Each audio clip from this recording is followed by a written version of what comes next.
So I have started to record, which means you should be able to see some notification on your screen that this session is being recorded. And if that is the case, please tell me that you see that. Yes, it is. I see that. Okay, so that's a good one to check and keep check on me whether I'm being honest in telling you that I'm actually recording or not. That way we don't want to mess with forgetting to record or any technical issues. So keep an eye on that. If you see that the recording has stopped for some reason, alert me. I will make sure that I fix it. Right now, I want to tell you that this session is being recorded. Having said that, let us quickly go through what we want to cover in the next 7 sessions that we have. So what we want to be able to cover in the cloud technology section are some of the core aspects of the definition. What is the definition of cloud computing? Some of the different service models. We have software as a service. We have platform as a service, infrastructure as a service. And then people sometimes make up their own name, XYZ as a service. Like, people just are creative and they come up with their own ideas. So what do they mean? What does that actually mean? And how does it translate? Then we also cover a couple of things like, public cloud. What defines a public cloud? What's a private cloud? What's a hybrid cloud? What's a community cloud? And these concepts are defined in definition that are already provided by the US government, National Institute of Standards and Technologies.gov. These guys provide a solid definition of what cloud computing is. So that's what we quickly go through. And I think these aspects are defined already in our website somewhere. You may have seen it already. Some of you, I think, have had a chance to review that material. So I think a couple of you have actually gone through the material already. So this is where you will find it. In this section here, you can read more about what this thing is, but I'll give you a brief overview and not take too much time on something that you can do it on your own. So the idea behind these writings and the reference material we have already is primarily to make sure that you can get additional information. It is reference material. It is not the training itself. The training is what we are doing right now face-to-face. So I make sure that I provide you additional reference materials. Sometimes we refer to these things here, like we are looking at this section here. In Cloud Technologies, you will find why do businesses care about cloud computing, and there is a little video on that. Keep going. You should follow along these things on your own time whenever you have time. But having said that, I will briefly cover these things. Just sometimes in depth, sometimes I will leave it for you to review the material on your own. And at any time, if you need something, you should always connect with me on Slack chat or one-on-one and make sure that you get clarification on anything that you may have missed. In addition to that, there is a PowerPoint file that I have started to develop, which I pasted in Slack chat, which gives you a little bit of overview on what we are covering. So this will develop over time, as you will see this PowerPoint slide. PowerPoint content itself is available to you also. Some of you may have seen this. Others, you can always access it through this link that I think I pasted in Slack chat. I'm going to copy that link, and that link is what I'm going to do is paste it in Slack. So you also have this PowerPoint deck. It is a long deck, and I'll keep adding to it. But I don't want to go through slide decks in a meeting. I don't like to use PowerPoint, so I'm going to close it, by the way. I don't want to use PowerPoint. I don't want to use any reference material. I just use what I have with you, is this whiteboard. That is my favorite tool. So that is what I would like to actually discuss using this tool. You can always refer to the PowerPoint notes and websites and reference material and 100 other things, but I like whiteboard and the actual machine, actual demonstrations. This is what I really, really like to do. So that's what I will be doing most of the time. You can always refer to other things as you like. So having said, in this scenario, what we will also conduct is a thorough understanding of a variety of software as a service providers, some platform as a service providers, infrastructure as a service providers, and go through what the industry is doing in terms of what variety of services are available, who's doing what are the best of breed possible solutions, and then expand the depth of our information and our knowledge in terms of understanding infrastructure as a service in deeper detail than you may find on your own in a variety of cloud companies. We will create our own virtual private cloud, and we will use crafty methods to make this virtual private cloud secure. We'll establish a private tunnel between our office location and the virtual private cloud that we will have. So we'll do these hands-on exercises as we proceed in this segment. And then once we have that good grasp of what a VPC is, what are the networking capabilities, what are CPU capabilities, storage capabilities that these infrastructures provide us, we will then, and by the way, as you will notice, I am trying to refrain from using any one particular cloud provider because I want it to be neutral.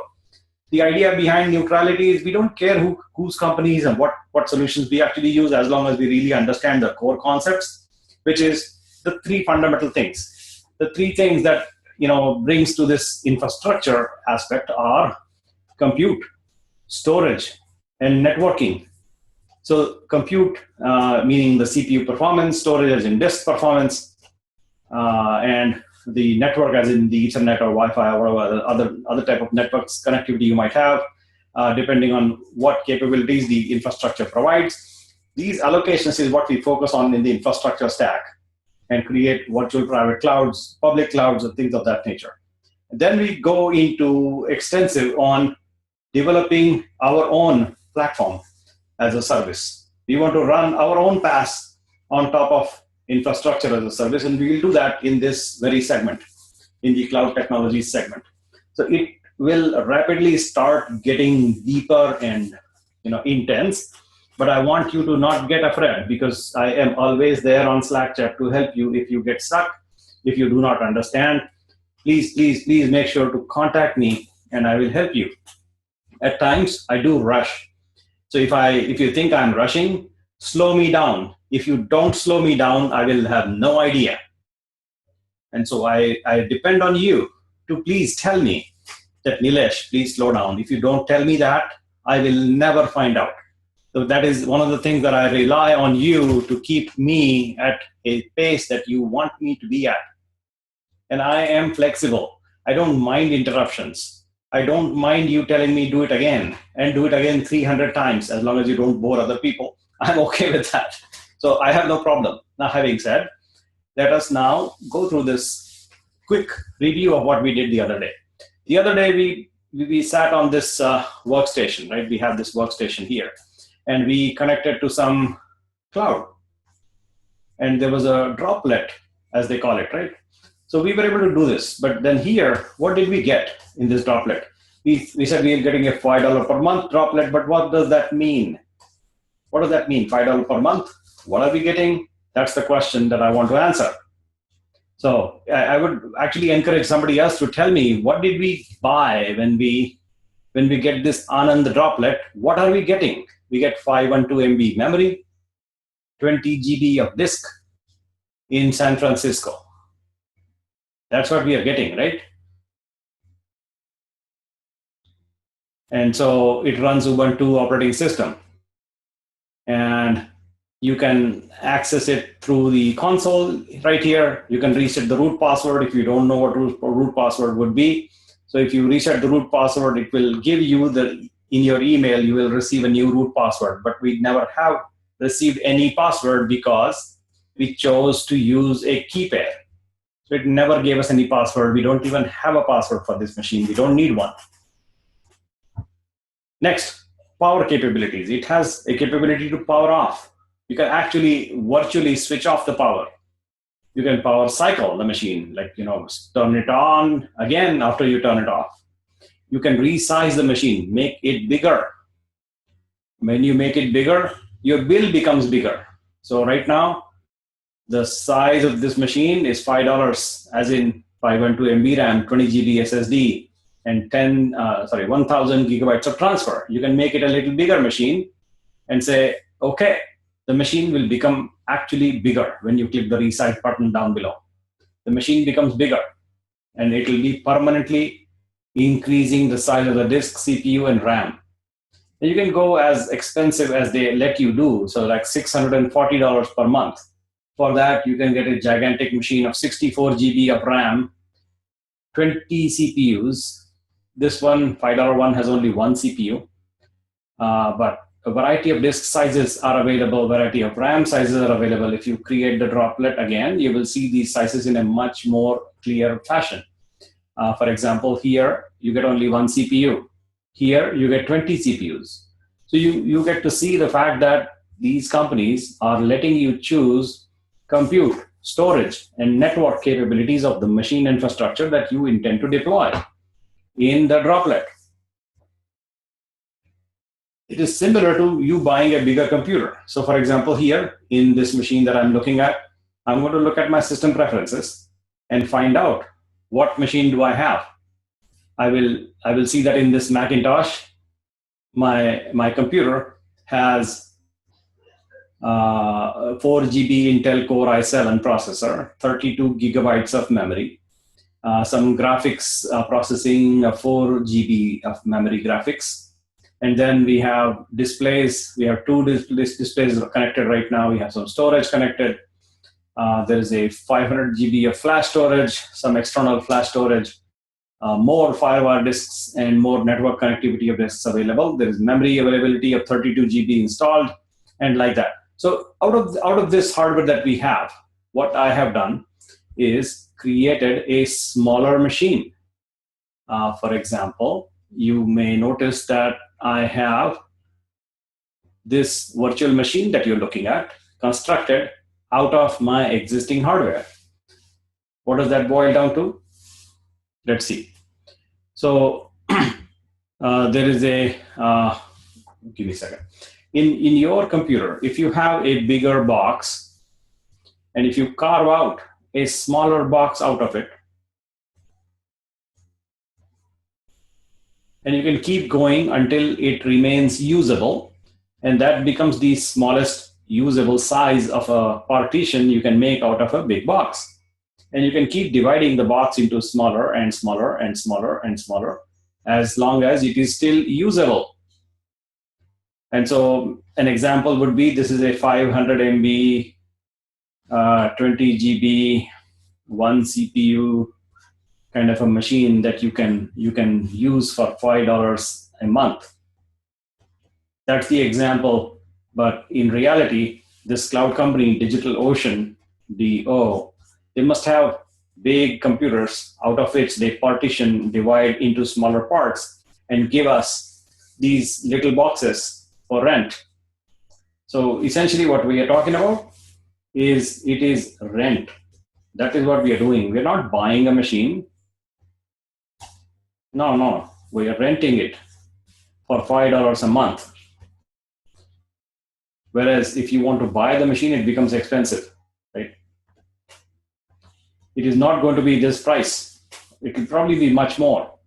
So an example of something like this that you already know is very, very similar to what you typically end up doing is this scenario and not this scenario. What do you do in real life?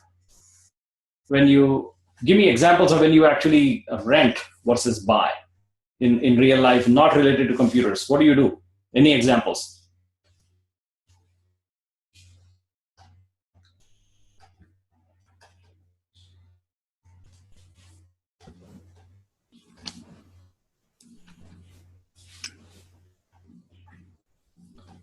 So very similar to that.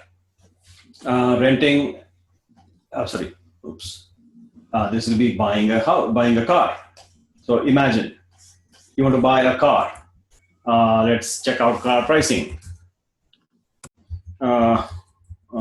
There, Tesla.com. The pricing can be Model S. Let's see. The pricing is something like $125,000. So you custom order buy new, and you will find that the model is available for roughly about $116,000 of cash before EV incentives. So go back to our notepad here. You will find that the price of buying a car would be about $116K. If you want to rent this car, same car, for a day, like, or maybe 1 hour or 1 day, what do you think will the pricing be? typically, rental cars are a daily price, so it's not hourly.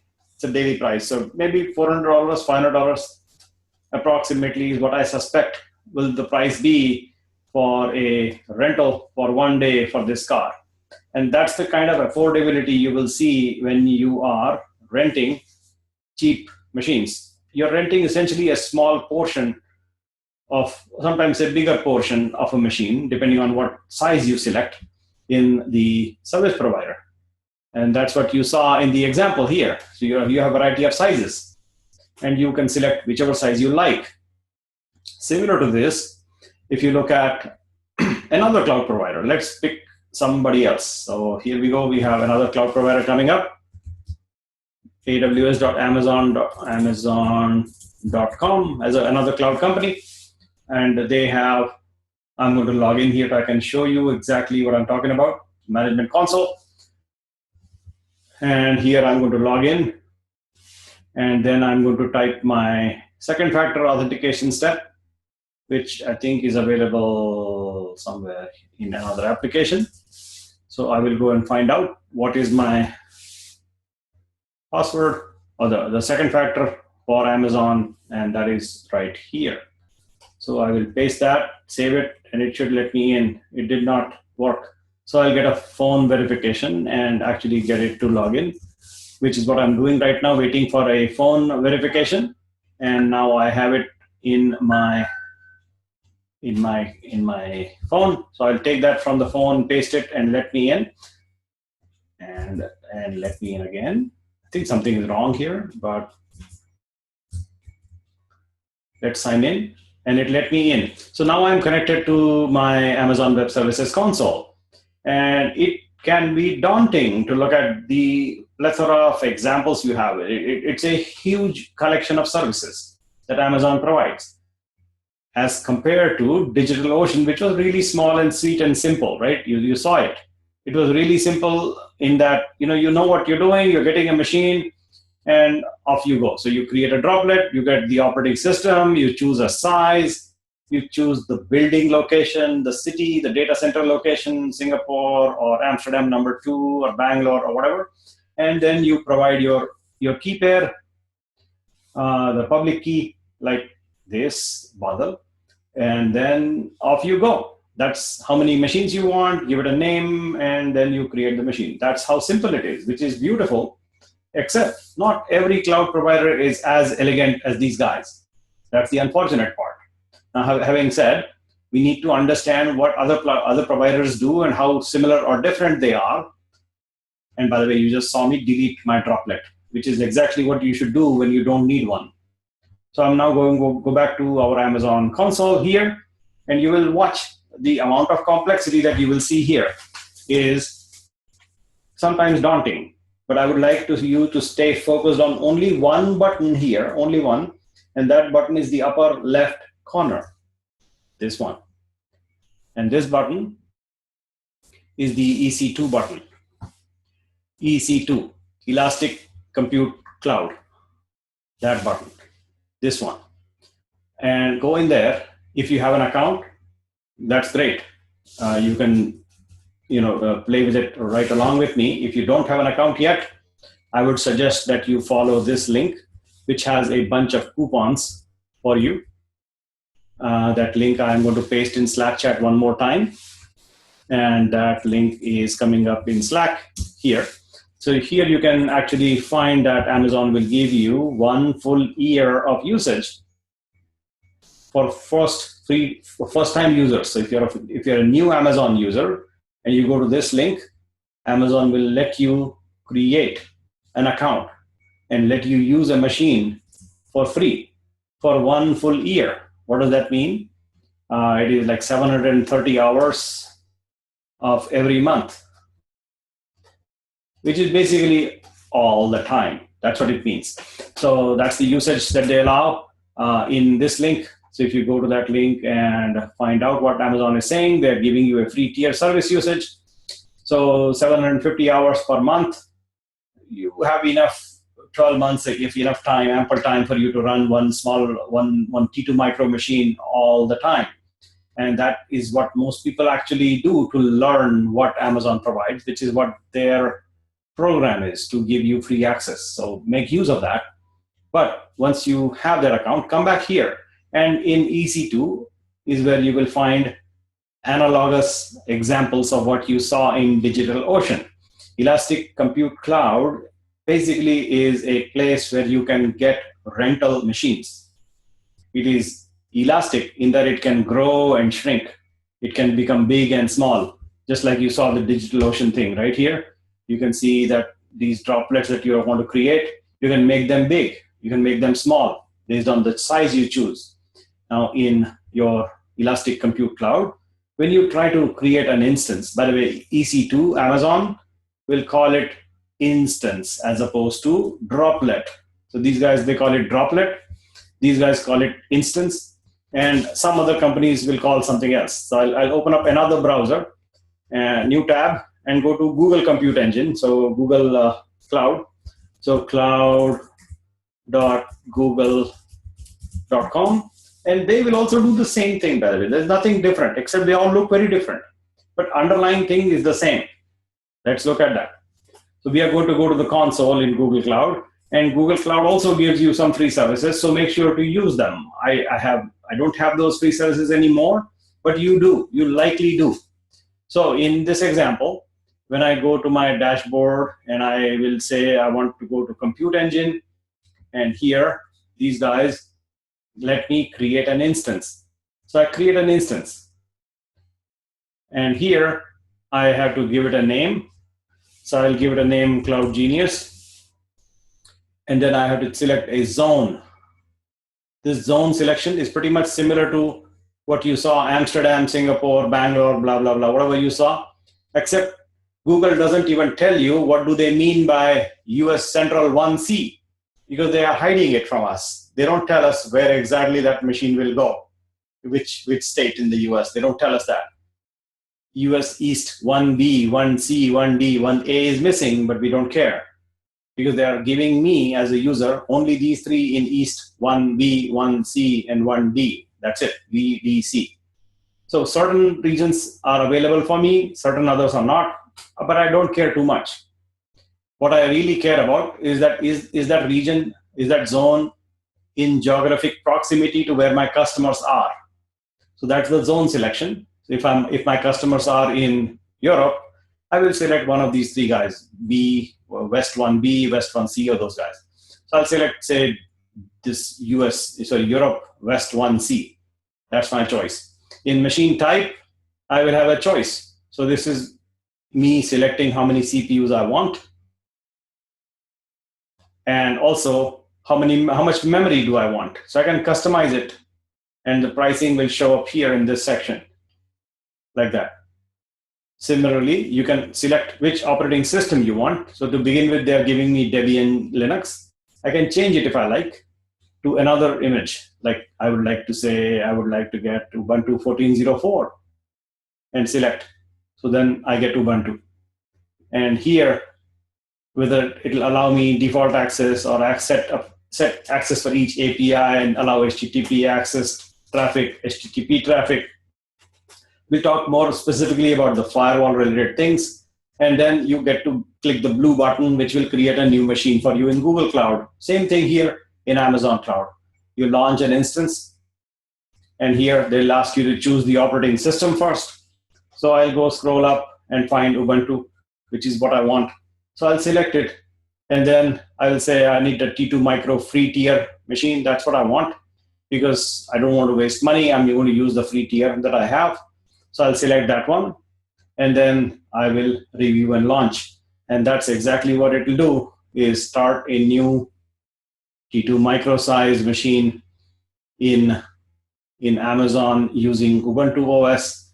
And when you click the launch button, Amazon will start that machine for you and give you an IP address, pretty similar to what you saw in your DigitalOcean example, or your Amazon example, or your Google Cloud example. They're basically the same thing. What you are doing essentially is selecting the size of the machine, selecting the OS, selecting location, geographic location, where do you want it to be, providing a method of access, so credentials, meaning ID, RSA, .pub. That public key has to be provided to them. You need to give them this credential. So you need to provide them the credential, this file, the public key. You have to tell them the location where you want it, the operating system where you want, which one do you want, the size of the machine. You want small, you want big, you want really big, depending on what size you want. You need to select that and tell that I want this size, this OS, location, and access my public key. If you don't give this public key at all, you cannot connect. Absolutely not connect. You have to provide this, without which you cannot connect to these machines in the cloud. Some providers let you access machines with a password, and they will email you a password. But that's a different story. Most companies will require you to provide a key pair like this. And so you have to give these things across the board to any company, Amazon, Google, Microsoft, even Microsoft, the same thing. Every company will require you to ask them to give you these things. And that is what we did the other day. We gave them these credentials, and then we were able to create a machine and then start it and connect to it. That was the basic steps we did the other day. So at this point, I would like to ask you, do you have any questions specifically to what we are discussing in the context of sizing, location, operating system selection, access control? We are building our knowledge base in terms of what are the things needed to make a properly configured cloud infrastructure. And that these are the building blocks. These are the foundational building blocks that we are building up towards. So I want to make sure that nothing is missing out here. And for the sake of comparison, what I will also do is create a similar example like DigitalOcean, but for Amazon right here. And I'm going to log in, and I'll do that, but I'll wait for your questions, because what I really intend to do is make sure that I clarify these aspects are fundamental basics. If you miss out on these, you will never understand how we go deeper once we become complex. Things will become complex, and I don't want you to miss out on any of the aspects of connecting to any machine in any cloud. That's a fundamental thing. So I don't want you to miss out. And that is why I'm suggesting that you please ask me if you have a question about anything we discussed up until now. Well, I got a questions. Is it for example, you have a instance in Google and Amazon or DigitalOcean. Is a good practice to provide the same public key? I mean, you recommend to have a different key pairs? I think that's a very good question, and I would like to repeat the question for everybody's understanding and then answer it. So the question was, what happens if you give the same public key to everybody? So we have these companies, say DigitalOcean, Google Cloud, Amazon Web Services, Microsoft Azure, and some other random cloud. We don't care. So all of them need some kind of an access method. The question is, can I use my same ID RSA .pub as the public key and give it to them, all of them? The answer is yes, it is okay. However, different company policies differ. In larger companies, people tend to manage a cloud according to what the application requires. Meaning, sometimes a given application number 1, might reside only in this cloud, and they may not want to have this application running in any other cloud. So this question of using the same key to other cloud providers doesn't even arise. In certain other cases, certain other applications, application number 2 might actually make use of this and this, both. And in that cases, it is really up to the corporate policy whether you allow use of the same key with multiple cloud providers or not. From a security standpoint, there is no risk in giving public key to multiple people. No problem. The risk factor is when you leak this, the private key, that you keep safe. This is important to keep this file safe. If you miss this one, you are losing everything. Another problem is actually in favor of using different keys for different providers. And that situation happens when you manage to lose the key. You just are, being silly and you accidentally expose your private key.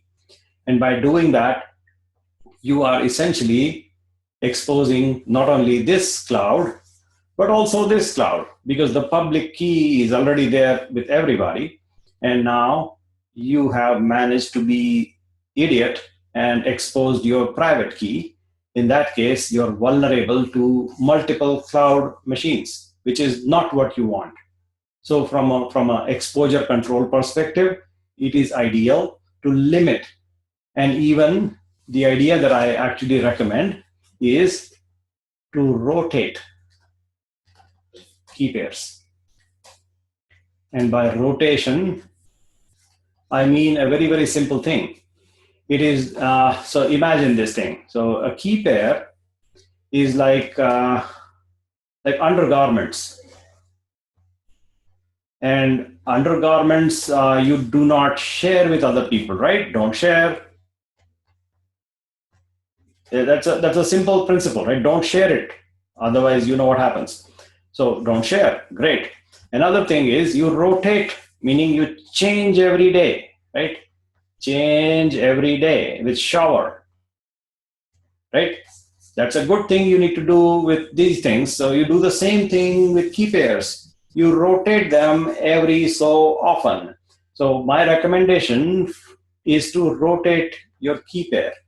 When I say rotate, I actually mean change the public and private key, say every month or every 3 months. It's really up to your company policy as to what you want to do. But it is important to change the public-private key pair everywhere for every application. That is a recommendation. For this, you can write a script to make the keys automatically get changed across the board, which means you will do this way. What you will do is you have a private and a public key pair right now. This public key pair is available to multiple locations in multiple cloud providers. They have it. This is safe with you, which is awesome. And now it is time for you to shower. I mean, I'm figuratively saying shower, but the idea is you want to change. So you change the key pair, you generate a new private and a new public. This is the new private and public. And what you will do is take this new public and give it to everybody. And now you can access with the old private key and new private key together. So both these keys will work for a brief moment. And then once you test out that the new key is working okay, then at that time, you delete this. And when you delete that key, it just goes away. And then you change the private public key pair again after a few months. And you keep rotating your key pairs like this. And that is a recommended principle. Every so often, you rotate your keys. That is a good practice. And using a key common to a given application is a better practice than worrying about which cloud company, because you should associate key with a project or an app or sometimes a department or team or a group of people. That's how you should associate these things, as opposed to worrying about which cloud, because you are at the end of it all, you are not exposing your private key whatsoever. And on top, you are changing those private public key pairs every so often. And that is recommended. There is open source software to help you with key rotation. that you should use. So I think that answers your question. Very good question, Dick. Thank you. What's the software that we can use to help protect that? So the best software is what depends on the team that writes it. So it is very simple script. The script is basically generate key pair, test new key pair, and delete old key pair. That's it. So you just run those scripts from your machine? Sorry? You just run these like this? Yeah, from your workstation. Oh, okay. Exactly. So you keep your keys on your laptop, right, in your company all the time. It should be in your company. Don't let it go outside. Keep control and keep it safe. That is the most important thing, is your workstation, because that is what should regulate. Workstation where you work on in your company is the most important place to keep things safe. And private keys belong safe location. They don't go on to the cloud. Don't want them to be on the cloud. Private keys, safe. Keep them safe. They belong to you. They belong to your local machine. They don't go to the cloud. Does that answer your question, Tosin? Yeah, but I just wanted to know if there was a software that helped with that, because you know how so at Boeing we use something like KeePass for a bunch of yes, KeePass is a good open source software, and it is available in your source stream, in your software depot, whatever you call it. And so that's a good one. And that software application, you can install it on Ubuntu, on Mac and PC and all that. That's where you can keep your keys safe. But again, the KeePass software is like this software that I was using here early on. Where is that? OnePass. Yeah, this software is very similar to KeePass. Hold on, where did that go? Oh, let me open it up. So, OnePassword.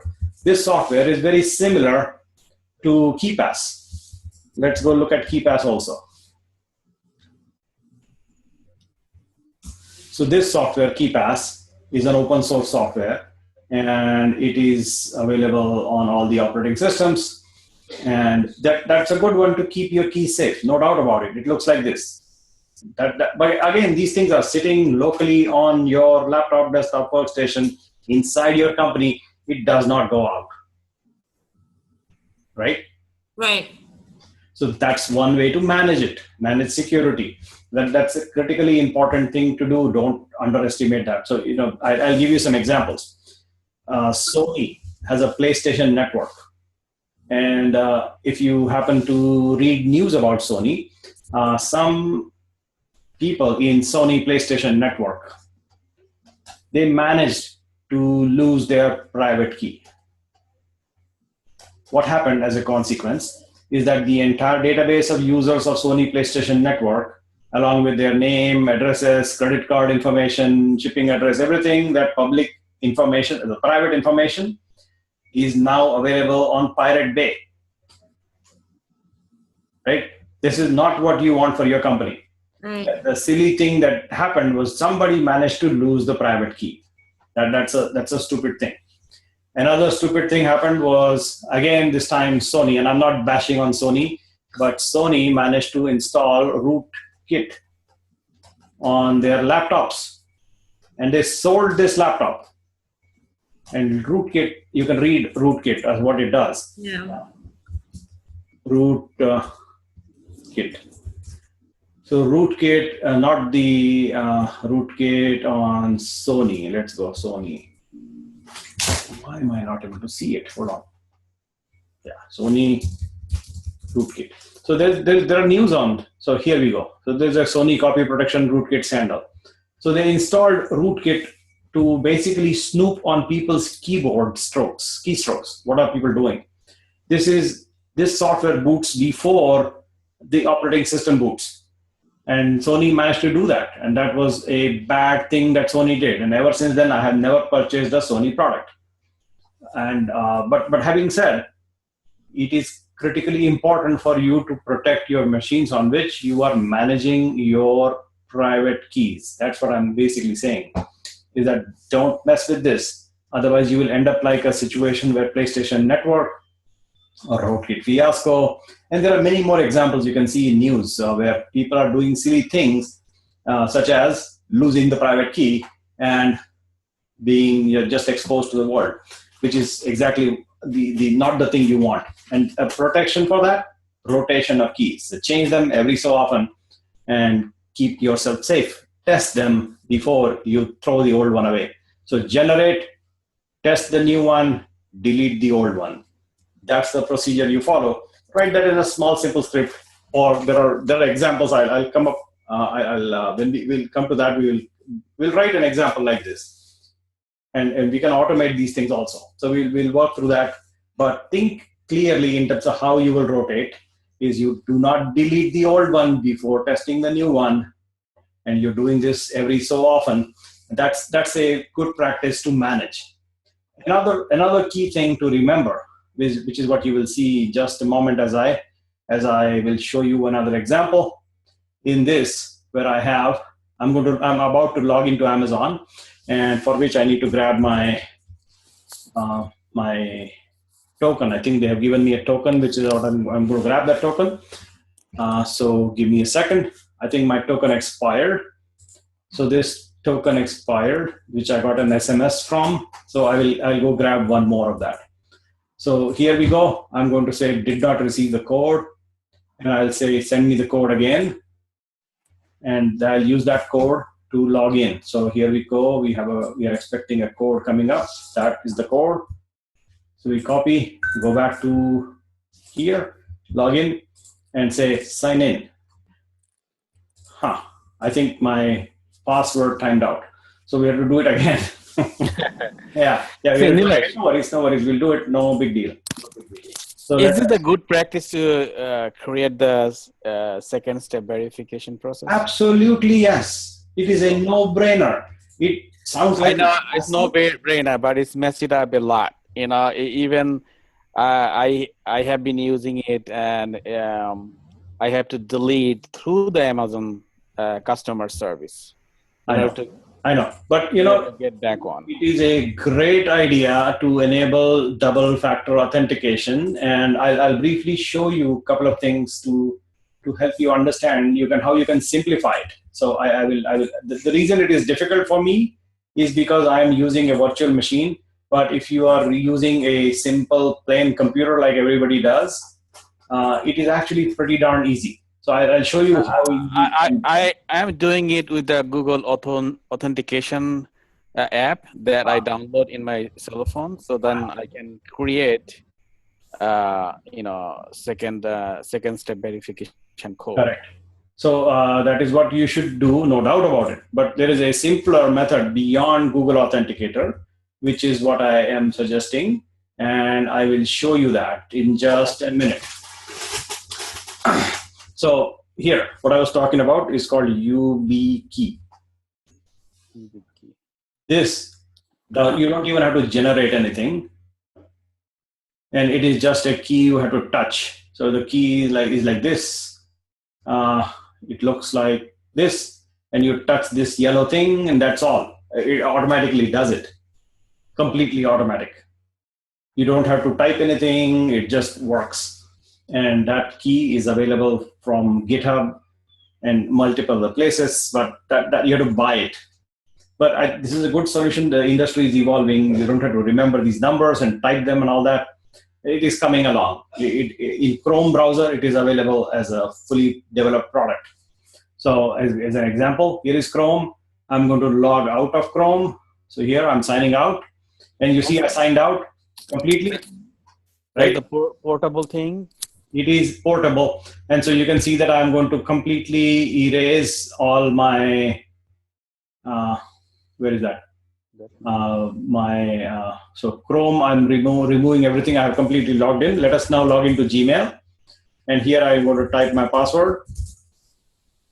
And it let me in because I did not clear my history, apparently. So I had to go and delete in my history, clear browsing data, and clear everything. So that will log me out completely and even forget that I have this token authentication. Now try it again.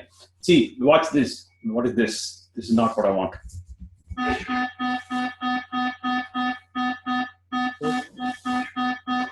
The fire alarm. So I think I got into, I typed something wrong apparently. Yeah, now it's good. So here, signing in, typing my email address and typing my password. And then you see what I'm doing is I'm touching that thing, the blue button there on a physical device that I have. And here we go. Where is that device? Here, I touched it and it logged me in. As simple as that. And that, I think, is the most elegant piece of second factor authentication, which automatically generates a token and puts me in right away. Which the only thing you have to keep that device as safe. Yeah, you have to keep the UB key safe, but that is what I find is the evolution in security technology, which is coming up, UB key. And the other one that we talked the other day was Auth, if you remember, Auth as a second factor authentication. Yeah. And this one password application also does that for us. In the app itself, you will see that this automatically generates a one-time token. So that token generation happens by itself. So various methods are available. We just have to practice using them, and that makes it a little bit secure, which is what we should do, no doubt about it, right? So back here, now talking about keys again, in EC2, let's go there, EC2, which is Amazon's version of infrastructure as a service. The name they have is EC2, and here we go. I'm going to tell you that Amazon has a little bit different looking interface. So remember that you have to go all the way to the right-hand side. And here is a list of all the geographic regions that you have. So you have to remember which region are you in. That is an important thing to remember. Where are you located? Virginia, California, Oregon. So I prefer Oregon because it is closer to my geography. I'm in Seattle, so I choose Oregon. That's what I have chosen by default. Now, in that Oregon region, I am going to launch a new instance. Click. But before I do that, you will notice that I have these 3 key pairs, which is why I don't want to have them here because they might confuse you. So I'm going to delete them. And you see that I have a Docker Cloud and a Nilesh key. We'll ignore them. And in Amazon, there are 2 approaches to key management. They are create a key pair here or import key pair, this one. So there are 2 approaches. The 2 approaches are essentially import versus create. And the difference in these 2 approaches is very subtle, very, very subtle. When you import a key pair, you are giving them ID, RSA.pub. When you create a key pair, you're not giving them anything, nothing. But they will give you a private key. And you keep them safe, keep this safe. So this is useful for people who don't know how to generate a key pair. And then, you know what? Somebody else is giving you a private key. And you have to keep it safe. That defeats the whole logic of security in my mind. Although I trust Amazon, nothing wrong with that company as such, but somebody else generated a key pair for me, that's a no-no in my books. You understand what I'm saying? Mm-hmm. Somebody generated a key pair and gave me my private key and asked me to keep it safe. That is no, I'm not doing it. No. I'm not asking you to create a key pair for me. I do it myself. And I'll give you the public key. Import. As opposed to create. I don't like it for the simple idea that I did not create the private key. I don't know whether somebody kept a copy. It's a stupid idea to my mind, although there's nothing wrong technically in using this approach. But it's a question, it's a hypothetical question. Whether somebody may have kept a copy when I create a key pair, watch what happens. So I'm going to create a key pair here. I'll call it, say, tick, and say create. So see what happens. saves a file, and I'll say, okay, save it. So it saved it, and it's saved in my downloads folder. And so I have the key pair here. It's called tick.pem, and I'm going to double click to open it, and it is my private key, by the way. So I can see it. But then I did not create this private key, and Amazon has decided to keep the public key right there. And that's good, and it works, and everything is technically okay. But I have a principal objection to this approach, which is I did not generate this private key, so I don't want to use it. As simple as that. Delete it. That's the approach that I take. And the reason I take that is not technical. It's more philosophical, is that I have said that I will never, ever, ever share a private key with anybody. But then I turn around and say, you know what? Let Amazon create a key for me. I said, oh, what just happened? That is not what I want to happen. That is why I am saying that I don't like this approach of having somebody else create a key pair for me. So I will delete it. And that is the blue button that Amazon prefers, by the way, because it makes life a little bit difficult for you to go to any other cloud. If you create a key pair from here, they will give you a private key, but they will not give you a public key, which is fine. You can always generate a public key, but it's slightly more, it's one more step. What I just said is that if you have the private key, you can generate the public key. Yes. But if you just have the public key, you cannot generate the private key. It's a one-way traffic. Mm-hmm. You understand this, right? So if somebody has given you private key, you can always generate a public key and use it with other cloud providers. Totally okay. But as a principle, no, I don't want them to create this for me. I would rather go back here and say SSH keygen and generate my own key pair, and then come back here, import, and then ID _ RSA, and then paste the content right here, like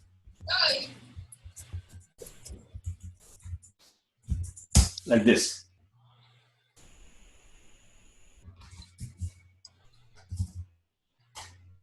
That works.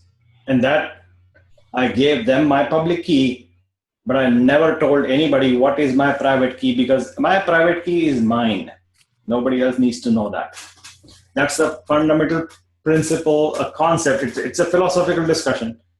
But I want to drive home that point very clearly, that there are two different ways of doing things. Create key pair also works. Import key pair also works.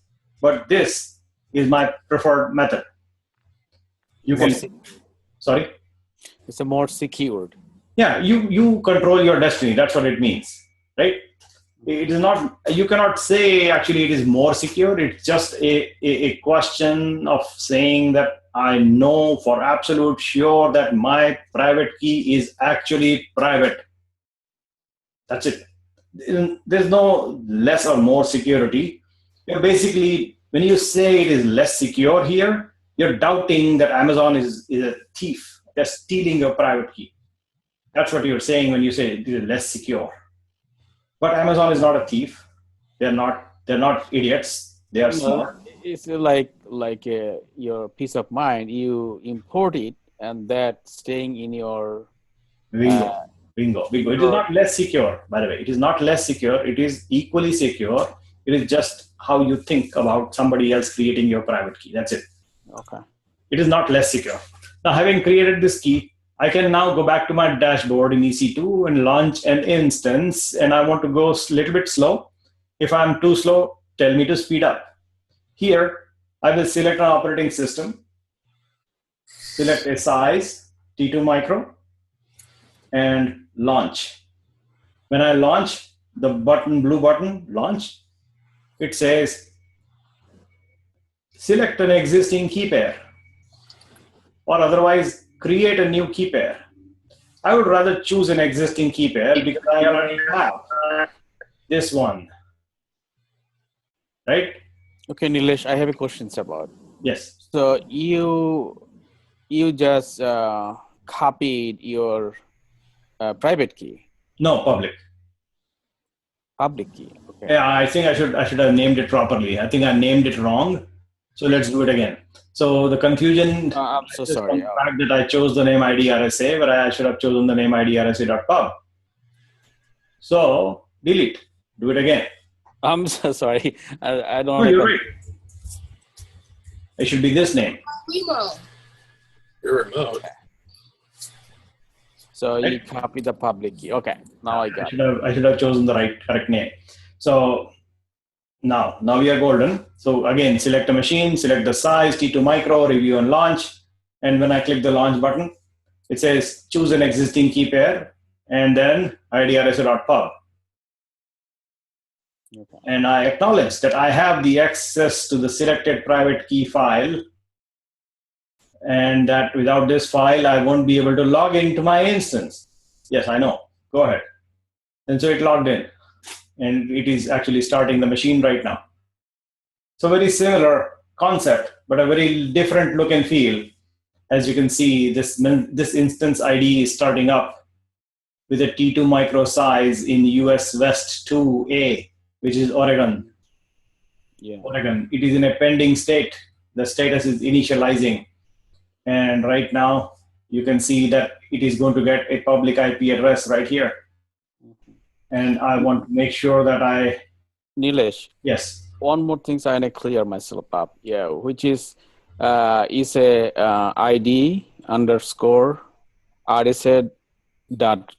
So if I have multiple public key generated in my machine, so what's going to happen in that case? You choose the different names for different keys and then use them. Yes, Srinivas, we can hear. Oh, sorry, we can see what you typed, but I cannot hear you. You should speak, Srinivas.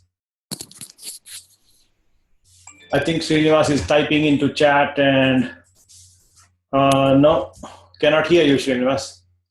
Please use a phone line.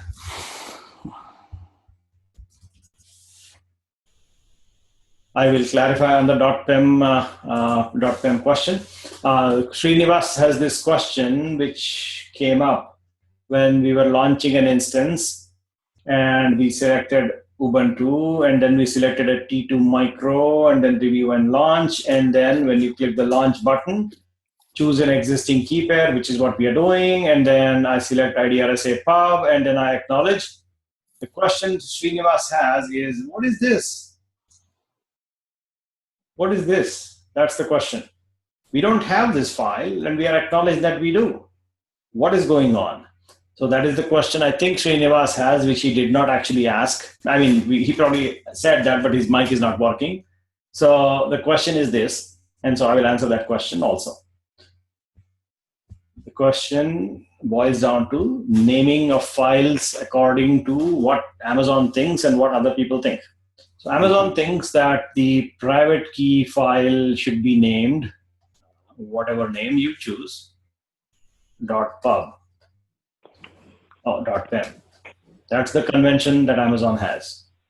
Anything that is private, Amazon will mark an extension .pem after that. That's the convention Amazon uses. Other companies don't even worry about it. So we need not worry about that thing, that .pub, .pem? Yeah, nobody cares, honestly. So these file extensions have no meaning in Unix. They don't even matter what extension you have because it is ignored.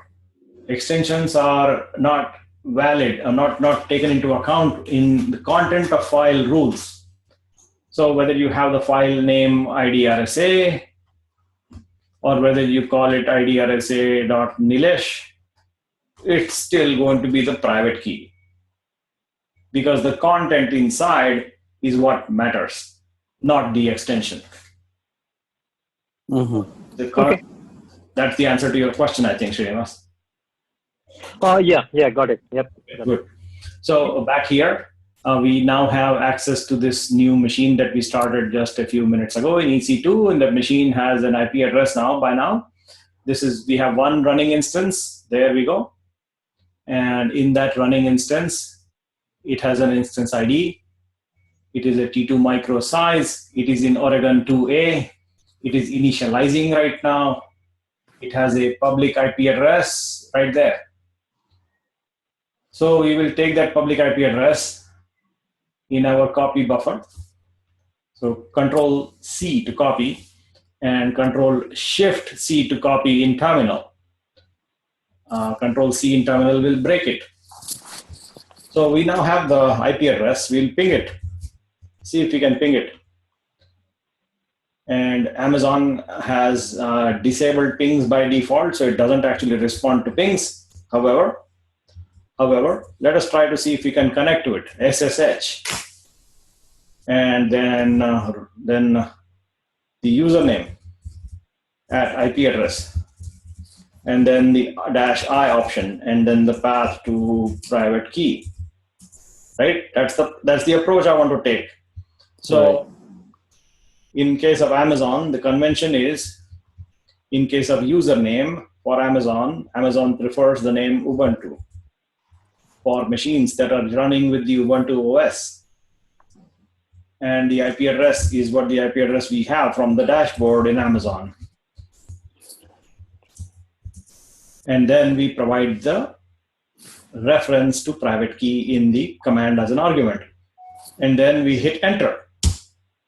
And it is asking us the same question. Do you know what you're doing? And we'll say yes. And so it connects. And there we go. So it will connect. It's a little slow, but we got connected, right? So now we are connected to Amazon machine exactly the same way. Very, very subtle differences. The differences were in DigitalOcean, they use the word root. In Amazon Web Services EC2 with the Ubuntu operating system, Ubuntu operating system, they use the name Ubuntu as the username for, instead of root, they use this. Fine. It's the convention that Amazon follows. You just need to read the documentation and find out what the username is. In certain other cases, when you're not using the Ubuntu OS, Amazon likes to use the word EC2-user as the username. And so other cloud providers will have whatever name you want. So in Microsoft Azure, they will let you select your operating username. So whatever username you want, instead of root or EC2 user or Ubuntu, you can say Nilesh, and that is also fine. Or whatever name you prefer, and they let you choose. This is Microsoft. In Google, I think they also give you let you choose whatever you want. And so depending on the cloud providers, they will have subtle differences in how the defaults are. Then your IP addresses will be unique to every case, so which is understood.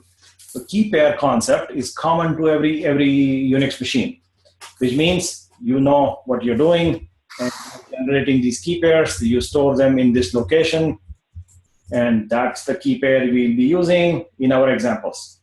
We have the private key safe, and we give this public key to everybody, and we connect to that. That's the approach we will take, and we'll generate other things and other complexities over time. But with this understood, the idea becomes utterly simple if we now take the same concept, go to a third cloud provider. Let's say this time cloud.google.com. Same thing, same exact thing. You will find the same things I'm doing here. Go to console. By the way, when you create a cloud account with Google, make sure to use the coupon. They'll give you $300 worth of usage for no reason. So make use of the machines. As you learn these things, make use of those services that they provide for you for free. Compute engine, get me a new machine. And here, call this machine Cloud Genius. And I want the machine to be 1 CPU, 3.75 GB of memory, good enough. I want to change the operating system to Ubuntu 14.04. That's the OS I want. So I'll select that. And then I'll play with some more here. Right now, I want to customize, because they'll let me customize quite a bit in Google. So the machine sizing, machine types, customizable heavily. I can select how many machine CPU cores I want. And if I get 32 CPUs, I'll get a bill of $818 per month. I can add more memory to ginormous 208 gigabytes of RAM, and I will spend this is $1,000 per month. Okay, so that's what you're looking at. Is you can customize how many CPU cores, how much memory you want, which location you want, like this, and then choose the smallest machine or the biggest machine or somewhere in between if you like. So right now, if I choose the smallest possible machine with one shared CPU and very, very small amount of RAM, like half a GB, in that case, I'm paying $4.49 per month, which is okay. I mean, nothing wrong with it. It works. And Nilesh, yes. how do I know how much memory do I need? How I can measure? Is there any tools I can use to measure it? Yes. You're talking about monitoring and understanding. Right now, just a few minutes before the class started, we were looking at a machine from Srinivas, and we were trying to understand how much compute CPU the machine is consuming, how much memory the machine is consuming, and we saw that it is running, Zoom conference, it is running VirtualBox software, and some other software, right? So this was like 12%. This was like 10% and like that. So the consumption was overall 85%. And that's how you can tell that, you know what, Srini, you need to buy a bigger machine because your CPU consumption is like 56% overall and your memory consumption is 85. And for this set of applications, you want to run VirtualBox virtualization, you want to run a meeting at the same time. And you're also sometimes sharing your screen. So Zoom sharing will start up. And you will have other things running on your machine, like maybe Skype or whatever else, like whatever other applications that run. They will use some memory. So to look at from an overall perspective, what are you running is what decides what you need to have for running that thing correctly. And so it really, the answer to your question, how much bigger machine I want, how much memory do I want, how much storage do I want, the answer is, what do you want to do with it? That's the question really that you need to answer.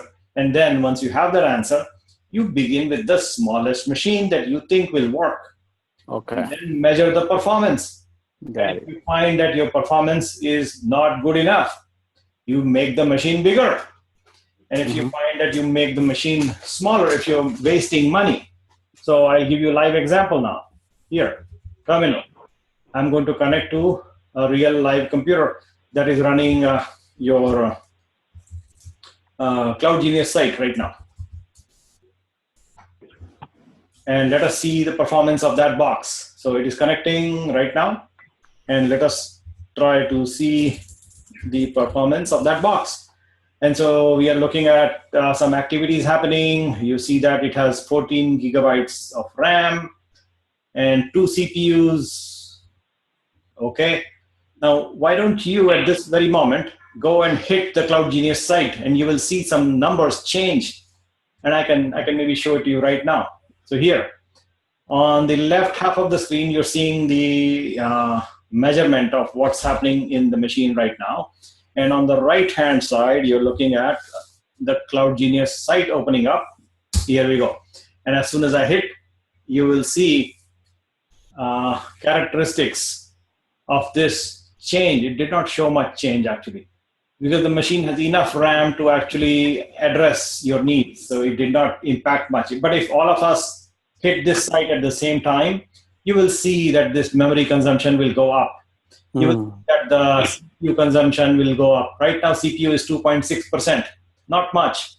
Memory, oh, there we go. So somebody's hitting the site, I can tell. I think you guys are hitting the site. Briefly, it went up.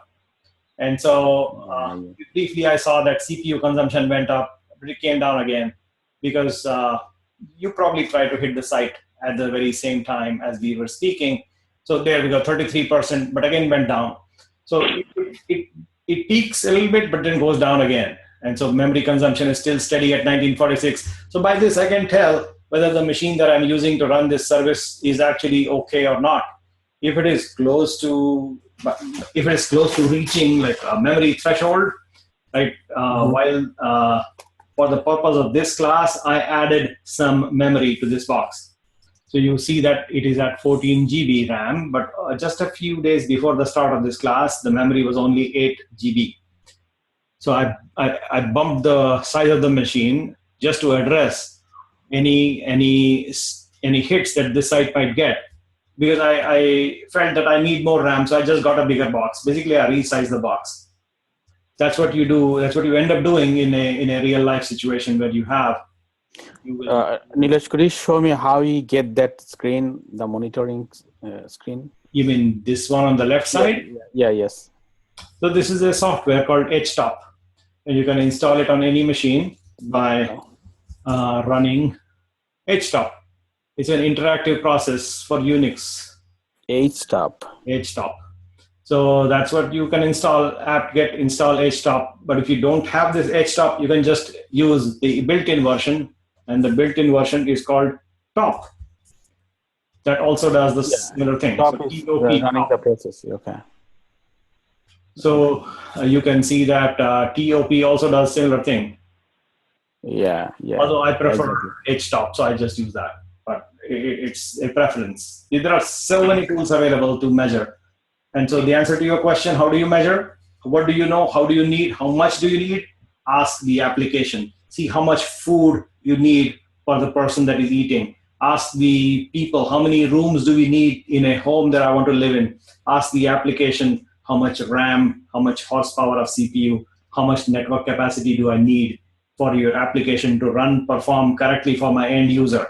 That's the question. So you really have to go look at from the user perspective and then measure. How is it doing? If it is reduced in throttled in consumption, you just add more memory, adjust the size, and just make it bigger. So this concept is called scaling. Scaling, yeah. And there are two types of scaling, by the way. One is called vertical scaling, and the other is called horizontal scaling. Typing mistake, but you get the point. So vertical and horizontal, I'll describe that briefly before we switch topics. The vertical scaling is like you have a 4 GB laptop and you want to get a bigger laptop, so you add more RAM. Sometimes you want to get a really gigantic machine, you get 32 GB of iMac Retina 5K. So that becomes the direction in which you are scaling up or down. This is why it is called vertical scaling. That is what we just discussed in the example of HTOP and in this example of adding more CPU, adding more memory. This is vertical scaling. You're basically adding more resource, right? Mm-hmm. You get the vertical idea very clearly. No problem. Correct? Yes. Now let us understand the other idea, which is horizontal scaling. What does that mean? So I will now show you that. It's coming up. So the idea of horizontal scaling is like this. Where is that?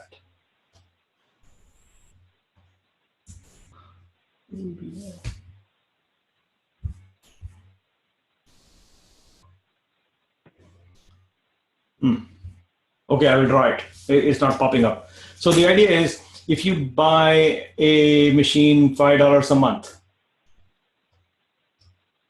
you can scale this machine up and make it $10 a month or $20 a month. And this idea is called vertical scaling. You know that already. But the other idea of scaling is the other idea like this. When you need more machines, you just add more $5 machines, $5 per month machine like this. And then have a common load balancer. Mm. And this load balancer will then address your customer. And that customer will visit and these boxes will answer and address the customer request. So the scenario is conceptually similar to you go to the Department of Motor Vehicles, Registry of Motor Vehicles, or Department of Licensing, and these places are government offices. So you want a driver license. So you go there and there are people standing in line behind you, right?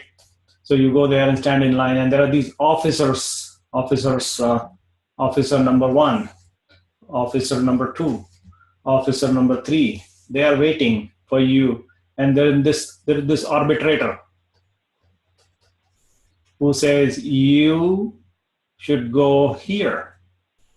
And by the way, when you go there, this guy goes, then he says, you should go here.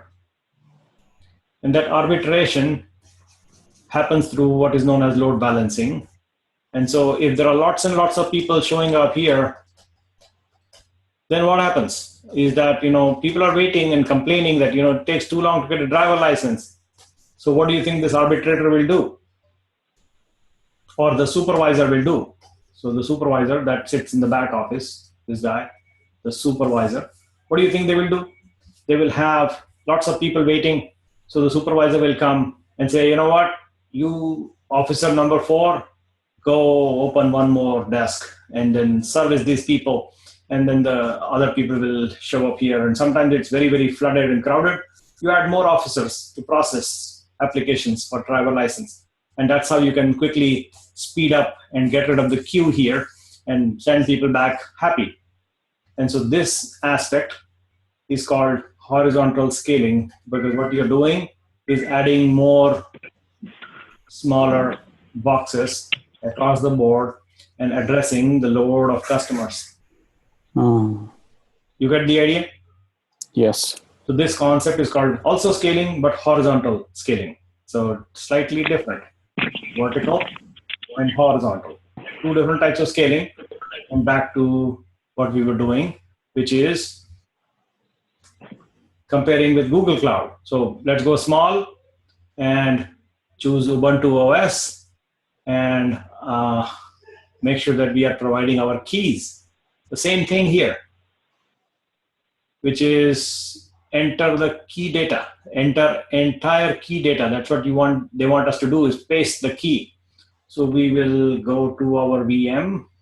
Where is the VM? So VM is this one, and here we have our key pair. So we'll cat the key pair and copy the entire key data and bring back to our case here, paste. And then it says it has to have a format. It says protocol, key blob, and then it has to have this name. So it basically is suggesting that we need to include the user. User, yeah. So we have to get that also. So grab all of it, copy, bring it back here, delete this, add an item, entire key data, paste. And now it seems to be happy. The fact that it is happy is because we did not have any complaints. You will notice that the username happens to be user because that's what we chose in our example. It says user. So that becomes the username in the other location. If you want this username to be different, you want it to be Nilesh, you need to go back and change this to Nilesh. And then it will become Nilesh as the username. You want it to be something else like EC2 user, you can do that. But basically whatever you want, that goes here. So I will choose Nilesh as the name and then add the item. So I have it. Now that I have the machine name, location, I will select central location, by the way, and a small machine, and I will allow for HTTP traffic, HTTPS traffic, and we'll talk more about these things later. But then I'm going to create a machine, and just creating a new machine. You can see that the machine is getting created, and in there, you will find that it is going to give us a new IP address momentarily in right here. And the IP address is, where is the IP address? Come on, go back. It should, yeah, there it is. So we have the IP address, external IP address right there. We'll copy that IP address, go to our virtual machine right here, and start to ping. Okay, come on. There we go. And I'll make it a little bigger, and I'll start to ping that IP address, see if we can. And it is responding nicely. Break it, clear it, and then attempt to connect SSH. Then the username at IP address, and then -I, and the private key. That's the syntax we know. So let us do it again, SSH. And the username I chose was this, at IP address is this, -I option. And here we go. It says, do you know what you're doing? And I say, yeah. And so it goes and connects. The same concept across 3 different clouds, Google, Amazon, and DigitalOcean. Basically the same idea goes over and over and over again, because what we are dealing with is plain old virtual machines. No big difference, right? I got a question. Yes. On the key. When you generate a key, you know, if I'm not using SSH key gen, you know, some of the tool will ask for whether it's RSA or DSA, and then, you know, want you to say maybe the key length. You know, it seems like you have been using RSA and then 2048. Is that what is expected from the service provider? I mean, Correct. This is commonly used, and that's what the defaults are, and that's what everybody uses. But all of these things actually can be customized. So let us go talk about some of the things that you just mentioned. So SSH keygen. There are so many different options available here in the help, is that it can be daunting and mind-boggling, absolutely. We are not going through these things because we can stick to what we want, which is working with most cloud providers. And for the sake of our examples, we just go the default. Although there are tons and tons of other things you can do beyond what is already provided and supported by most providers. And here are the help. Here's the help for what you can actually accomplish. So a simple example would be to choose the encryption type can be a DSA as an encryption, or choose the format for conversion, amount of memory for generating the Diffhillman JEX moduli. And these are lots and lots of cryptography related tools and techniques that you can actually use with the same tool. There's 100 other things, but we are sticking to the default to make it simpler for us. You can, for example, generate SSH keygen -T DSA -C Nilesh, and let us see what happens. I'll save it in the file Nilesh, and then enter, and now we have a file called Nilesh right there, and another file called nilesh.pub. So this is the private key, and this is the public key. And by the way, these are in DSA format. So you can see that this is a DSA private key as opposed to RSA private key. It's a different type of format. Similarly, the nilesh.pub,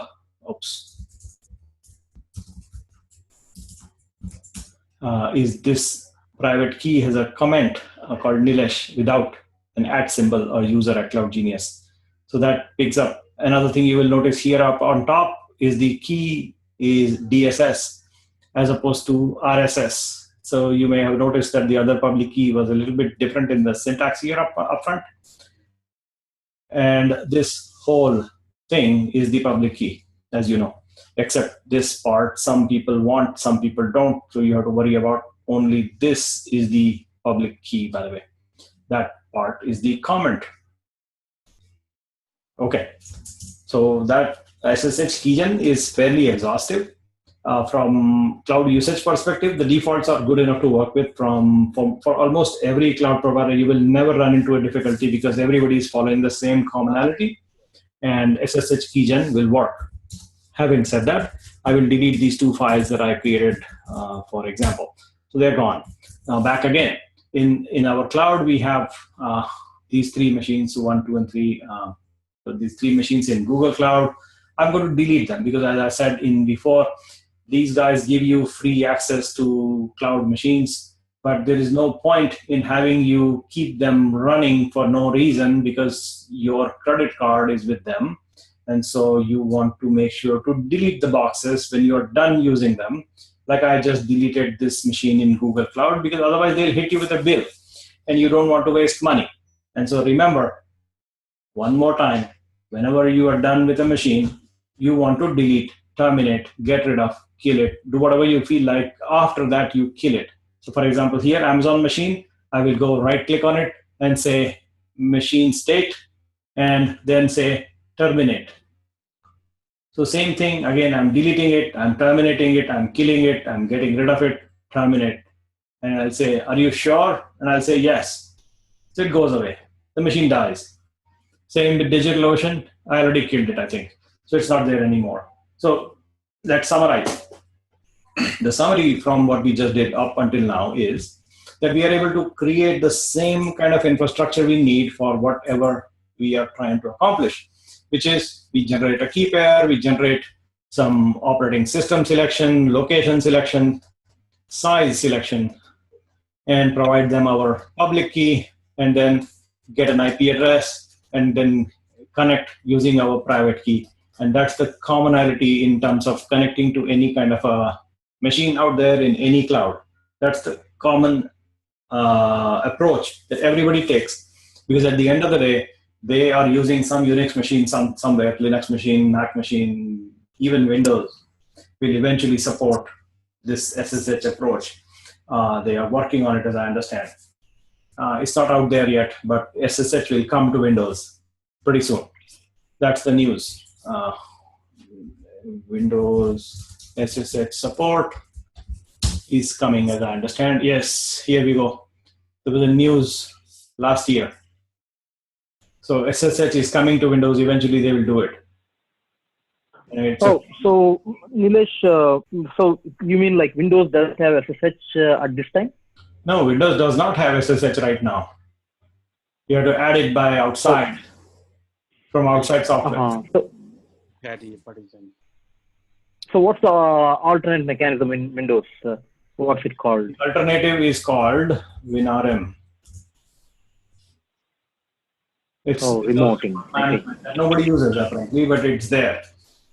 So nobody, you will never people, even in Microsoft, people will not use it, which is crazy. But this is it. I see. So people, if they want to do something similar to what we are doing SSH, what's the equivalent people do then? So how do we do? Today people use this thing called remote desktop. I see. You probably know already. Most people use this RDP protocol to connect to remote Windows machines using a software that is built into Windows. It's called mstsc.exe. You may not know it by this name, but that's the file name that you run, and it starts remote desktop connection. I see. mstsc. Okay. It stands for Microsoft Terminal Services Client. Terminal Services Client. So that's the name of the executable that starts remote desktop. This one. That looks like, what does it look like?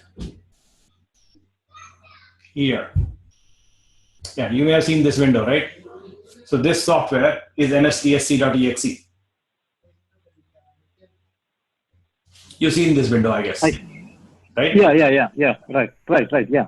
So this is how people connect to remote computers in Windows. So it requires a user interface. And in Unix, we don't have to worry about because we are using SSH. So we can just use this black colored window, SSH, boom, and connect. Right? All these things that we just did. That's how most Unix machines get connected, interact in Chef and Ansible and Docker. Most of the tools will work just like this. They will all go through terminal, through some kind of a tunnel like SSH. it's easier. In practice, you will connect like this and operate as if you are already there. And then you can work on it as if you are sitting on the remote computer. Just like this, which looks like this in Windows. But when SSH is coming to Windows at some time, we can wait for it whenever it does. So let us recap as to what we have done, and I want to go to the next level of depth. So up until now, the thing that we discussed in infrastructure as a service was this core idea is that we are dealing with compute, storage, and network resources. So in compute, we can size how many CPUs we want. And depending on that, we can add more, reduce some, and then get to the right size of the CPU.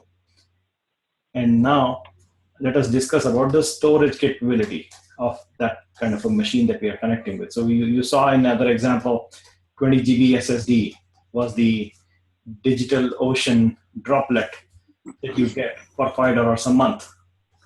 That is the size of the disk that you get. So when you go DigitalOcean and click and say, give me a machine, the pricing is that you get 20 GB SSD. So you can get a bigger disk for more money. See that? Similarly, the biggest disk you can get, which is directly connected to your machine, is 640 GB of SSD. You can get additional disks, but then that is additional cost. And the idea of sizing your disk is also similar in other terms. So you can go and here, get me a disk in Google Cloud. You can also get a disk. And here you can label the disk, put that disk in any of these zones that you have access to. And then you can create a standard disk or standard SSD disk. A standard disk is basically a rotating disk. An SSD disk is a solid state disk. And here in that disk, you can add an image if you like. An existing operating system image will be provided to you if you want. If you want the disk to be nothing, you can get a blank disk. And here you can say how much disk size you want. You can add any number you like, as simple as that, except there's a limit. You stick to that limit, and then you're okay. So that's the size capability of the disk. So when we discuss disk, there are two things to actually think of and worry about. And those two things are not just the size of the disk, but also the speed of the disk. Input and output speed. Right?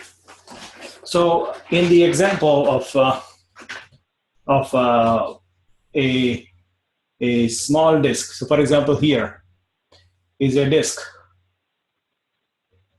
500 GB, but its performance is very high. It's an SSD. In here, I have a 3 terabyte external disk. The capacity is big, but the speed is slow. It is slow because it is a rotating disk.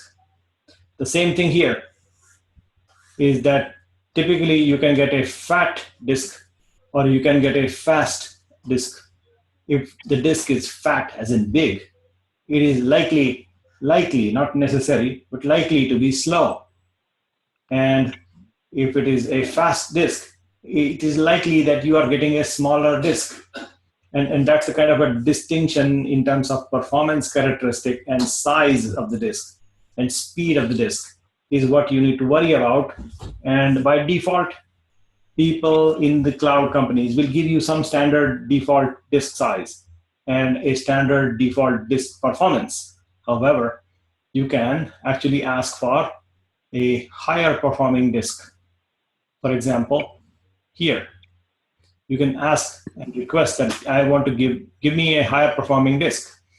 In this example, you can also ask for specific recommendation on encryption, whether you want that disk to be encrypted from a security standpoint. Similar to this example, if you go back to Amazon's console, you will find Amazon has also the same or very similar method of providing a disk and its performance characteristics. And we'll go and look at those carefully.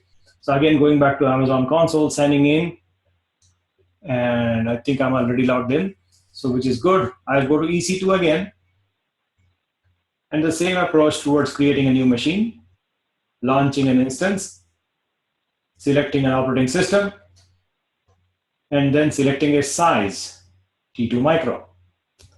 Now that is the cheapest, slowest, and probably the lousiest machine you can get. When I say lousy, I should actually tell you that sometimes it may not work. So that's a word of caution. Because it is given for free, they don't pay attention to whether it works or not. The best way to deal with this is that you just delete the machine and create one more. That's how you should deal with it. If you run into a problem on T2 micro, just delete the machine. It doesn't hurt. It's free if you're a new user. However, in real life, you don't use T2 micro for real applications. If you do, your customers will complain. So you actually want to spend real money and get a proper machine like an M3 medium, M4 medium, or some of those. That's a reasonable size. So M3 medium is a good one. Here you get one CPU, you get 3.75 GB of RAM, you get one SSD, and that's great. And the performance is moderate. So here, instead of reviewing and launching, I want to go into further details as to what can you configure. And the configuration can be daunting, but don't get afraid, because there are too many things to deal with here, but I'm exposing to you a few things at a time so that you get familiar with the overall concept of what configuration elements are available. So yes, there are lots of things to study and understand and comprehend, and pretty much similar things are available across every cloud provider, but not all things are available everywhere.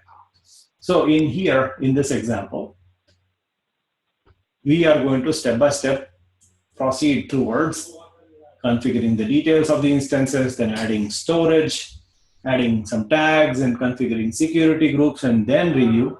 But in the previous attempt, when I reviewed and launched, I just skipped all these steps and I just launched a box and we connected to it successfully and all that.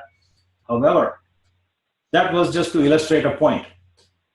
The deeper approach towards understanding each and every characteristic of what this infrastructure provider gives us is important for us to know, because, by the way, this Amazon example is 7 to 8 years old in the industry. They have been doing it for so longer than anybody else that they have probably the most exhaustive capability of any cloud provider that I know of, which means they're rich in their features, which also means that it is daunting to deal with the interface. And that is not what I want you to feel, because once you understand these details, it is not that cryptic. In this screen, we have reached this screen through create a machine, launch an instance button on the EC2 console.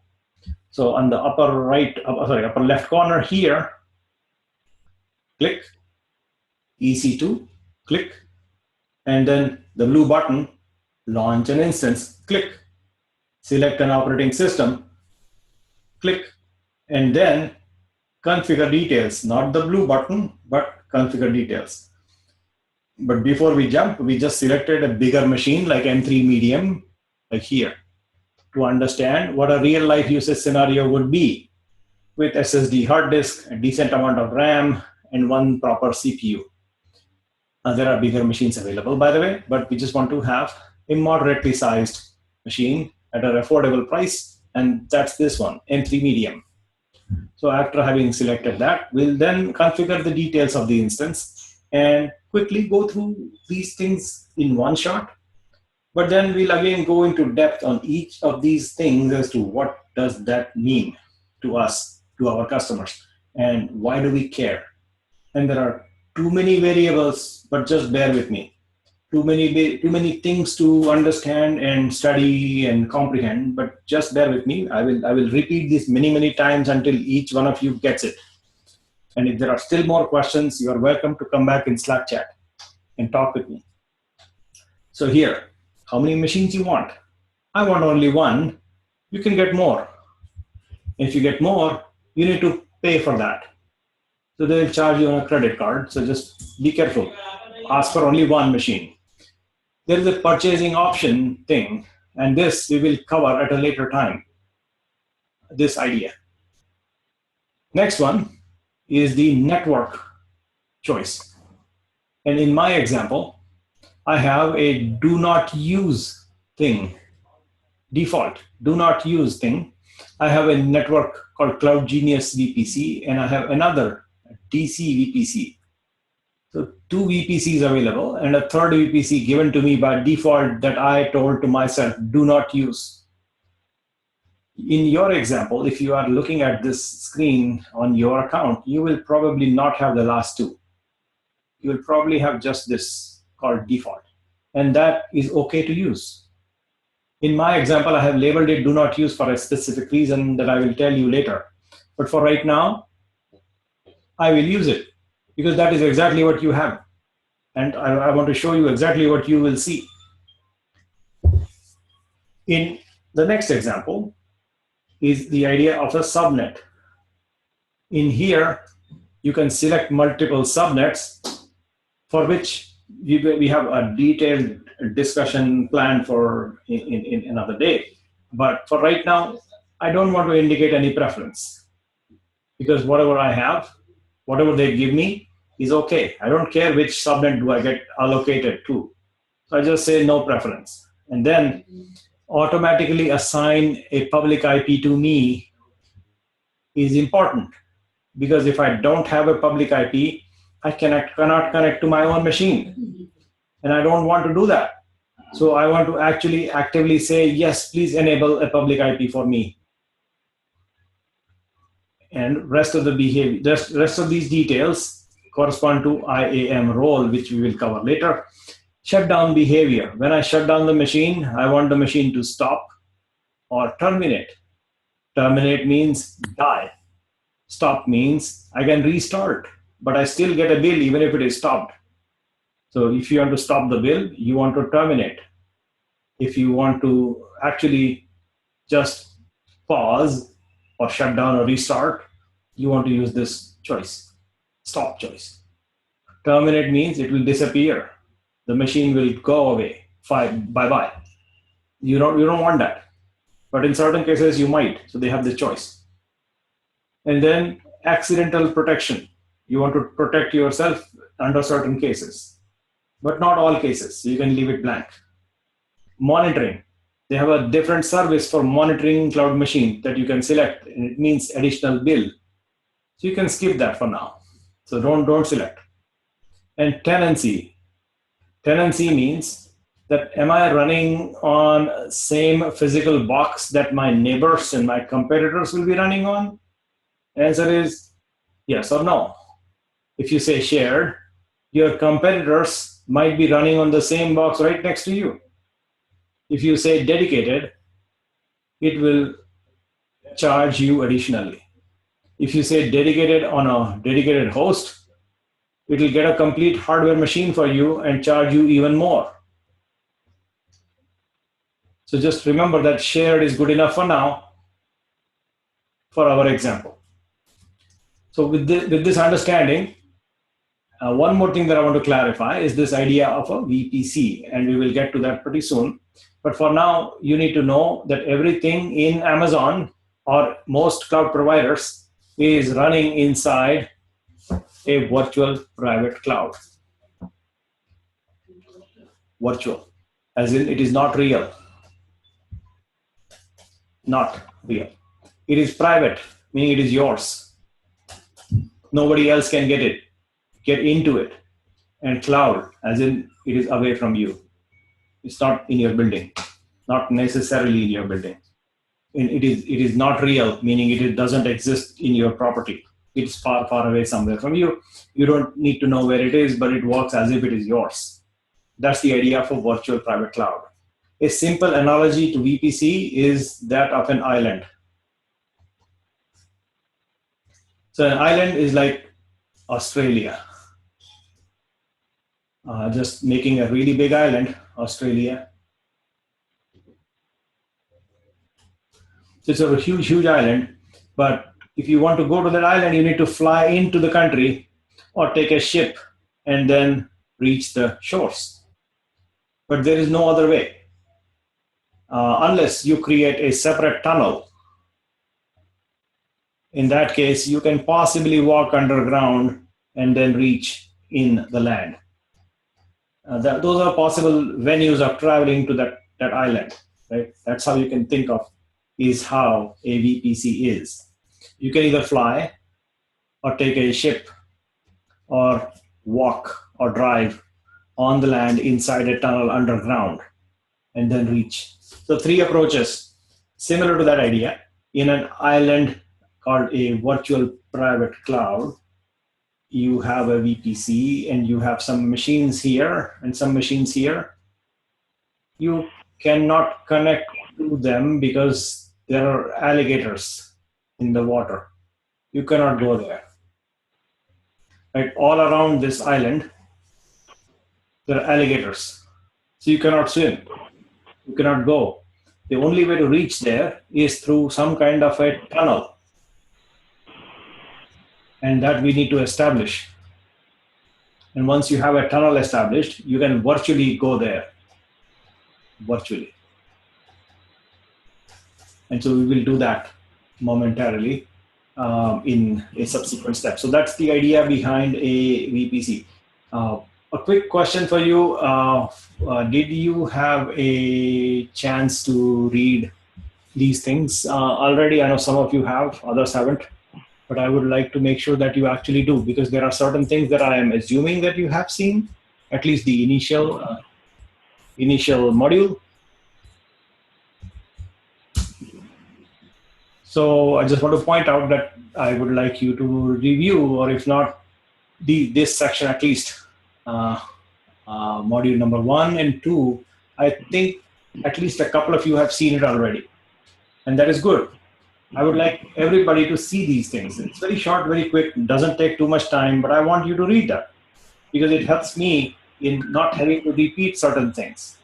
And that is the reason why we have that write-up, is that I can skip on certain things so that you can read that thing on your own, and then I can assume that you already know. If you still at this moment do not understand the core concept of a cloud, or a virtual cloud, or a real cloud, private cloud, or a public cloud, please tell me so I can cover that before I jump in ahead. If you Nilesh, I'm kind of I knew about public cloud, private cloud. What is virtual cloud? Okay, so virtual cloud will be something that is comprised of machines that are virtual. Virtual cloud will be something that you cannot go there physically. Virtual cloud will be something that it behaves like a real cloud in your company. So let's say you have a company. In that company, you have a data center. In that data center, you have a bunch of machines, real machines. And these machines are running some kind of a OpenStack solution, right? This OpenStack software is available in your data center to your company. So this is your company. And this OpenStack infrastructure running on real machines is going to provide your employees access to a private cloud. So these guys can then get access to a virtual machine from OpenStack. And that is a real private cloud. This is a real machine, set of real machines running this software called OpenStack inside your company, and your real people accessing virtual machines in your real cloud. That is what a real private cloud is going to be. This is very much real in your building, in your data center. You can walk up to this machine, which is a physical real computer, in which your VM is created somewhere here, or maybe here, or maybe there are more such boxes all over your data center. You don't know how big your data center is, but these machines are real. You can walk up to them, and that's what I call a real public cloud, or in simple, public cloud. Also, real private cloud, sorry. Real private cloud. I see. Can you hear me? Yes. Okay. So the machines are in the on-premise data center, Mhm. and we create the VMs using the software like OpenStack. Yes. Oh, so that's called a real private cloud, right? Yeah, in simple language, people just call it private cloud. They skip the word real. They just call it private cloud. That's similar to on-premise, right? Okay. Now, in case of a virtual private cloud, you basically take all of this infrastructure and put that away.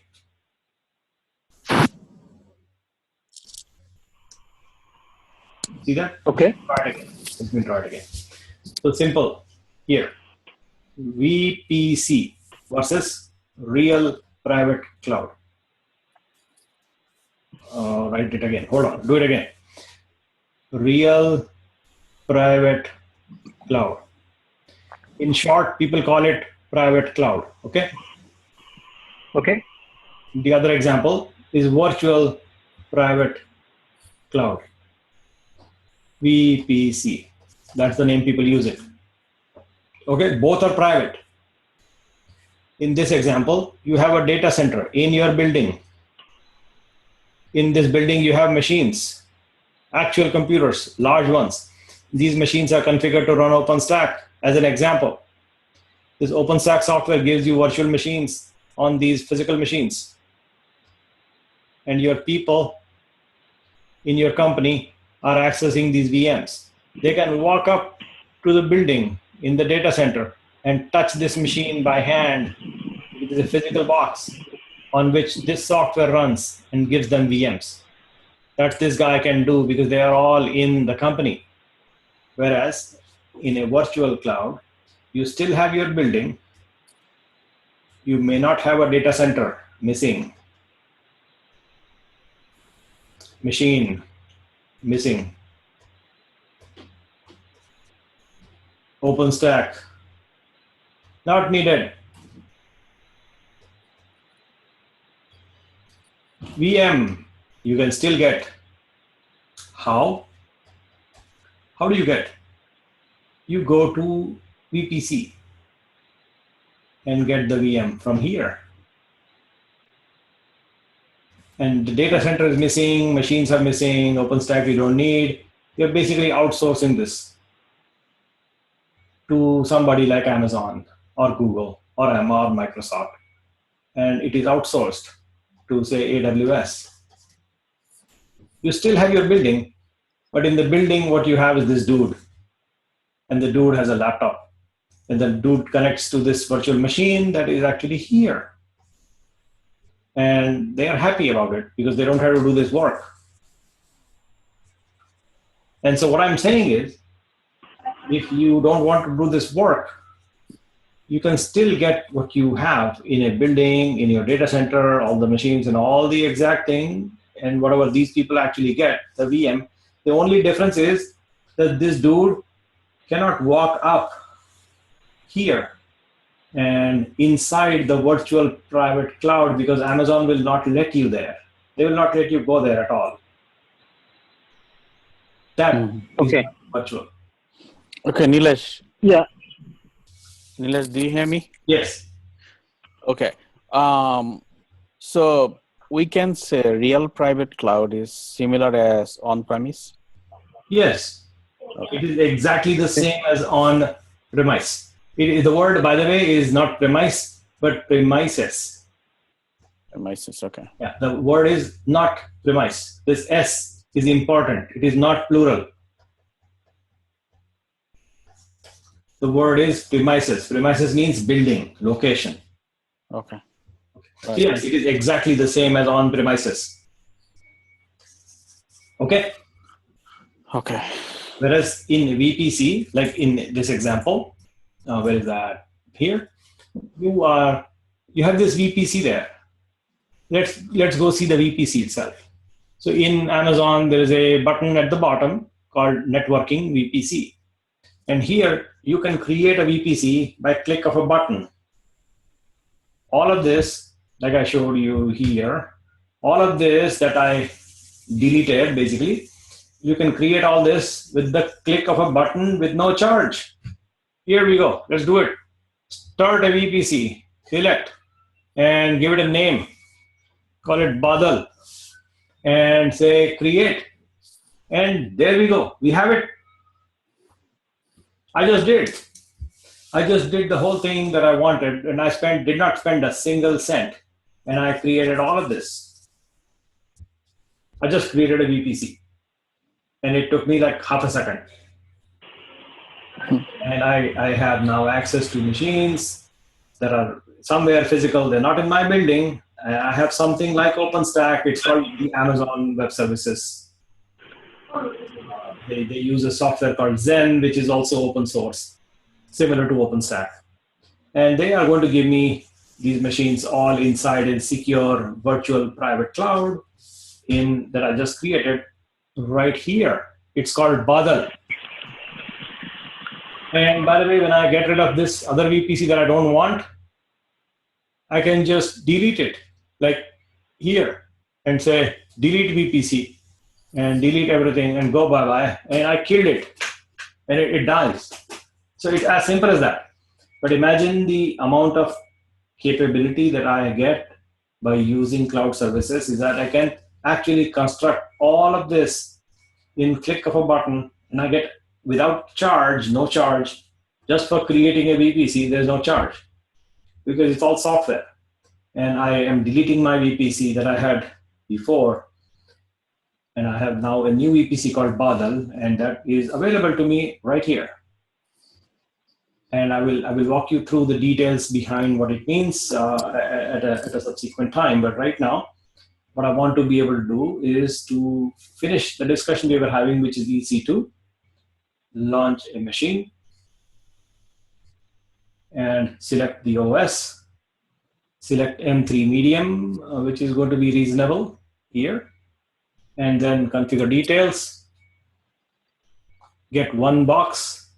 And by the way, I want to use this Badal VPC now that I have created one for me just now.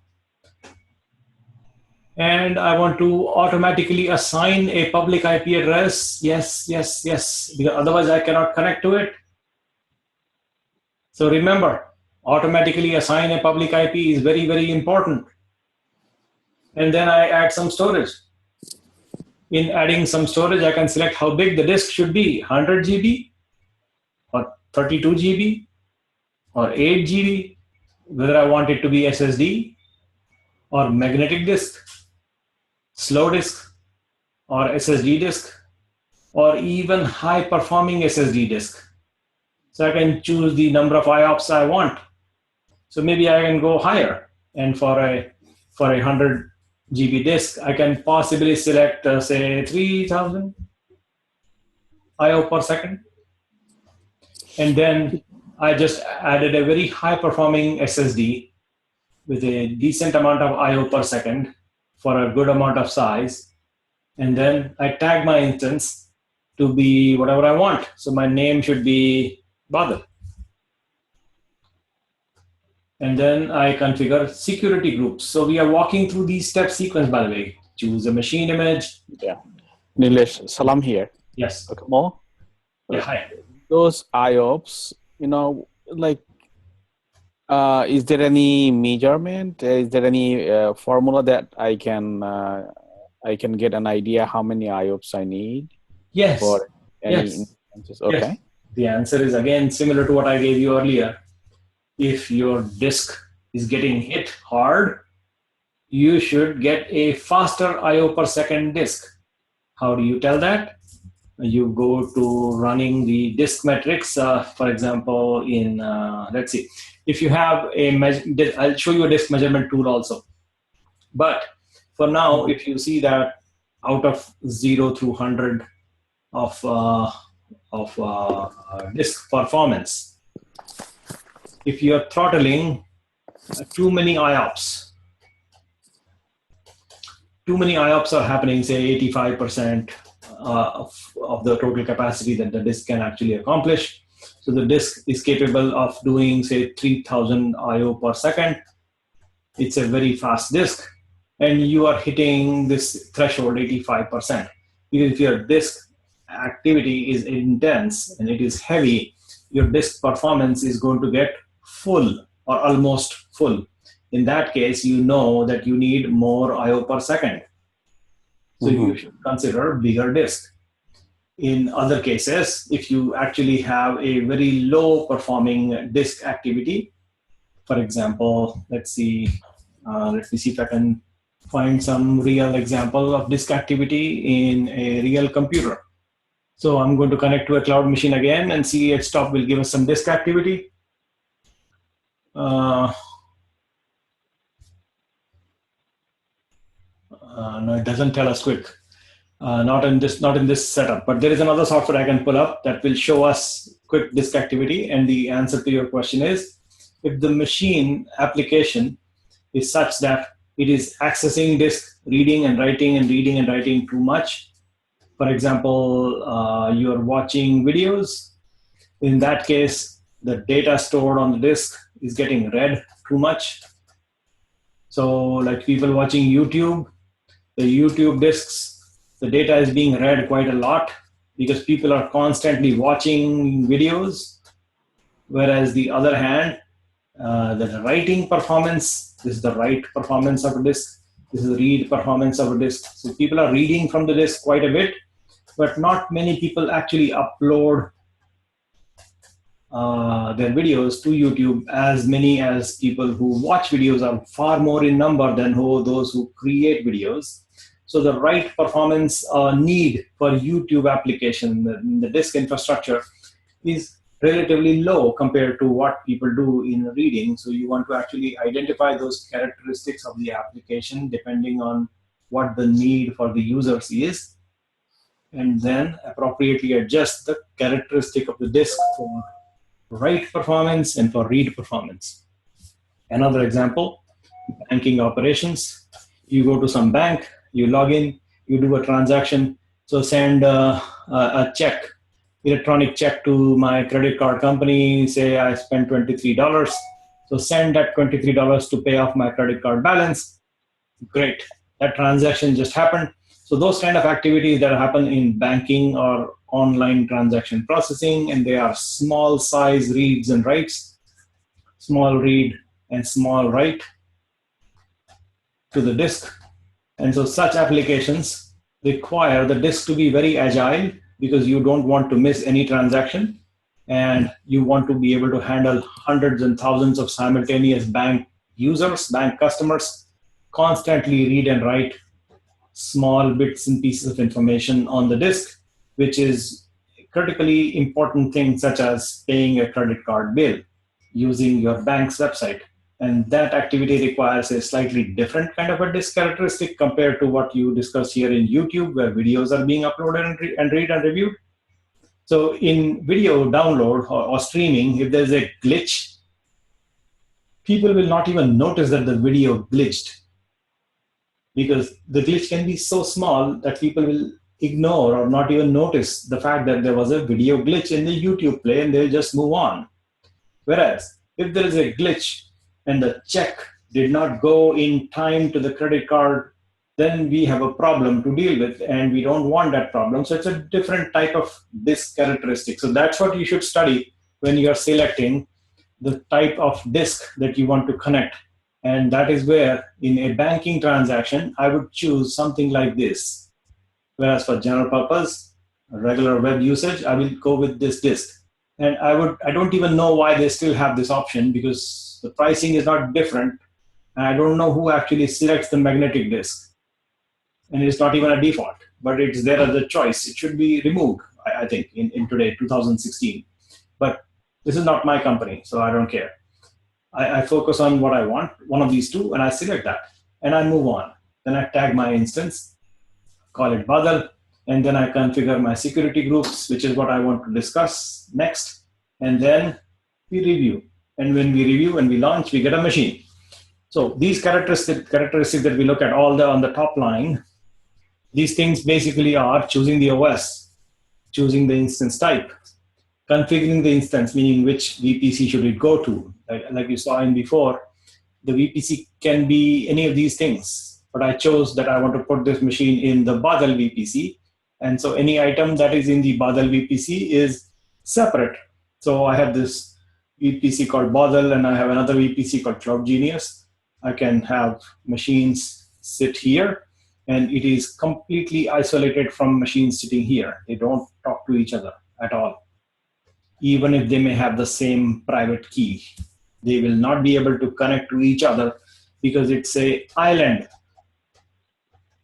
There is no direct way of connecting to them. There is absolutely no connection. It is like a company building with a data center and its own machine infrastructure with people in there, and only these people can access this machine. People outside cannot get in. No. Unless you have a VPN, which is a different story. We will discuss that separately. But without this virtual private network, you cannot get into the virtual private cloud or real private cloud. Cannot get in there without this. So when you have this Basel VPC, and I'm telling you that, it's there and it's an island, but then you cannot get in there. So what's the point? If I create a machine here, how will I'm sitting outside. How will I get in? What's the point? And that is why we are trying to make sure that we are selecting this default option of automatically assigning public IP. Is the default is to not assign, disable, which is to make sure that our machines are actually isolated from people outside, including yourself. And so even if you forget to not assign a public IP, even you cannot go there because it's an island. And the default behavior is disable public IP. So if you don't get a public IP, you cannot get in. That is why at this moment, it is important to make sure to select enable and then discuss the idea of a security group. The idea of a security group is kind of simple. Let us talk about that. How many of you have set up your routers in your homes? I have. Okay. How many of you have set up your routers so that only you, this is your home, and this is outside? How many of you have set up your router so that when you are outside, that you can still get inside? Yeah, I have Wi-Fi connection, so I can, even though if I outside of the house, still if. So you are in New Jersey, right? Now, yes. Outside as in New York. Oh, okay. So that's out of the area, so it's not. Yeah, so if you are in Seattle, by the way, can you still go inside your home? That is possible through VPN. Oh, yeah. Right? So that idea is very, very similar to what we are discussing in this example of the VPC. A VPC is like your home, isolated, allowed for only people in the home to connect to whatever you want inside the home or things outside. You can go outside, but people outside cannot come inside your home. No, not without a VPN. That same idea applies here. And so to enable a method for somebody to get in from outside into the home, into the VPC, you need to open up port. And that's what the security group discussion is about. So we have this idea of a security group. We are going to talk about that. Mm-hmm. The core idea is that, yes, go ahead. Yeah. Oh, sorry to interrupt. Quickly, so for VPC, yes, you cannot. It's island and it's completely isolated. You have no way to. You have no way to access it without these mechanisms you're going to tell or you're going to show VPN or. But for RPC, real private cloud, also the same behavior. Yes, real private cloud. It's a Boeing example. Boeing will use Cisco VPN for employees who are away from the building. So here is Sama. He uses Boeing laptop, and he'll use Cisco VPN or some other VPN you might have. And then through that, you go inside. And then you are practically inside the company. And that Right. is VPN. So whether it is real private cloud or virtual private cloud, it's the same idea. Oh, okay, got it. Yeah. Right? So one more. So the real private cloud is the on-premise solution, right? On-premise companies use. Yeah. Okay. On-premises solution. The word is not premise. Everybody I know, they use the word premise, but that is not the word. The word is premises. Yeah. On-premises. I see. Yeah. I see. Not premise. Premise has a different meaning. Read it up. Look it up. Dictionary. Okay. So this is a different word. It has no meaning in this connection. So the meaning is very different. Premises. Yeah. Yes. Keep going. Yeah. No, that's all I think. So yeah. So okay. I think I got the idea. Yeah. Okay. So let us understand the idea of a port before we discuss the idea of a security group. The port for every Ethernet connection. I'm simplifying it a little bit, by the way. So Ethernet, as you know, that RJ45 cable, right? Think of it that way. The one that you plug into the wall, that cable. For every Ethernet cable, think of it as a collection of holes, numbered from 0 to 65535, like that. So there are so many holes for every Ethernet connection. Think of it that way. It's a crude way of thinking about it. Another way to think about the same thing is for every IP address, there will be a collection of ports that can be either open or closed. The ports can be open or closed. Right? So if the port is open through port number 22, if that port is open, then SSH is allowed. If port number 22 is closed, SSH cannot function. Okay? Let us discuss this. So here, a new security group, SSH, TCP protocol, port number 22,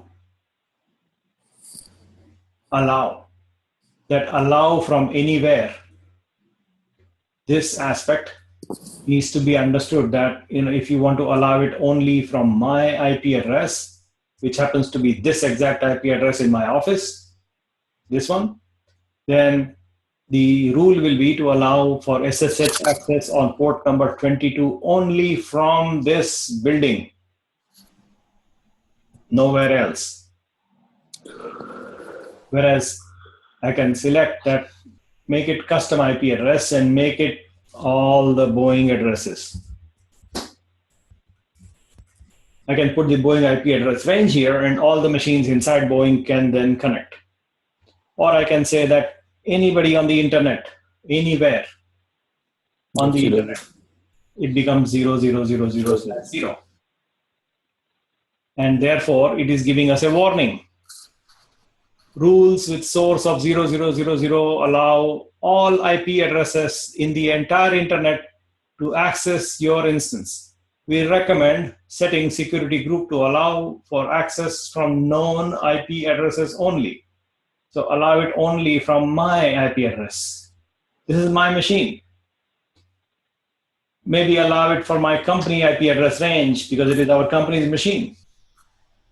Or allow it for anybody to access through SSH, which is not you want.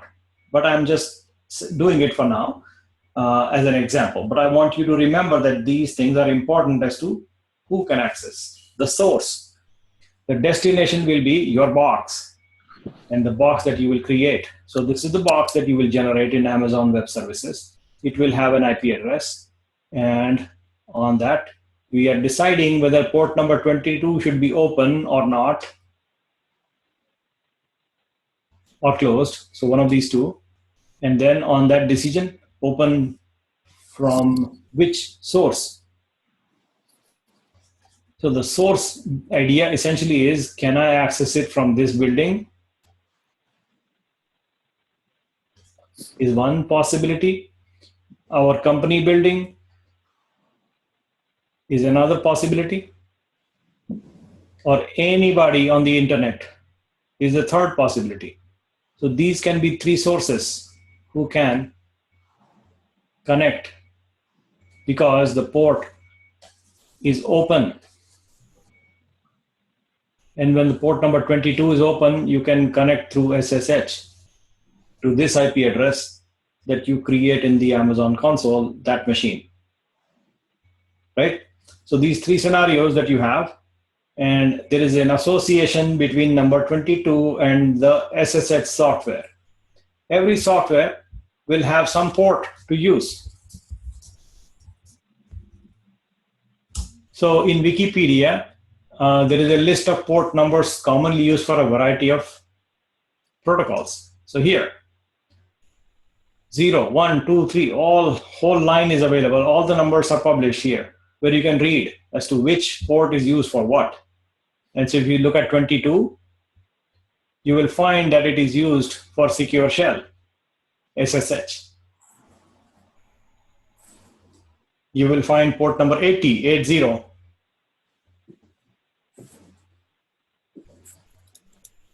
for HTTP protocol, the common web protocol that we use. You will find that port number 443 is used for HTTPS protocol. You will find that port number 3306, where is that? 3306 is used for MySQL database. You will find that Apple's remote desktop uses 3283. You will also find that 5600 is the port number for, where is that 5600?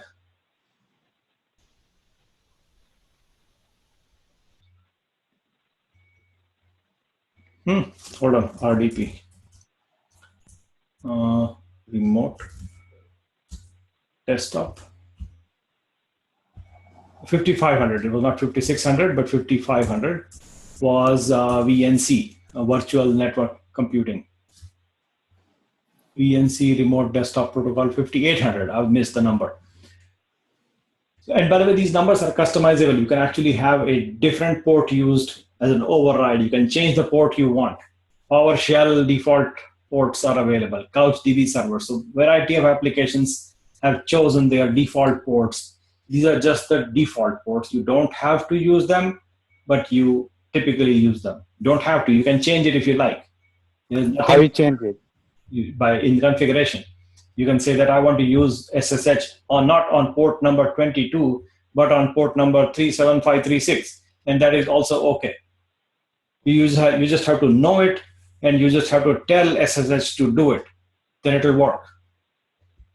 And then you have to remember that what was the port that I used? Oh, it's not 22. I forgot. Then it becomes a problem. But then you need to document these things and then do it. And it works. These are just the default values. If you happen to choose port number 981 as an example, then this SofaWare technologies will not work because you are now sitting on that port with SSH. So if you conflict, it will cause trouble.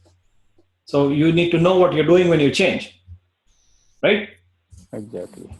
Okay, so these port numbers correspond to a variety of application scenarios. As you can see here in the example, there are lots of examples given by default, like Microsoft SQL. Click. Port number is 1433. MySQL. Port number is 3306. SMTP. Port number is 25. Like that. SSH 22.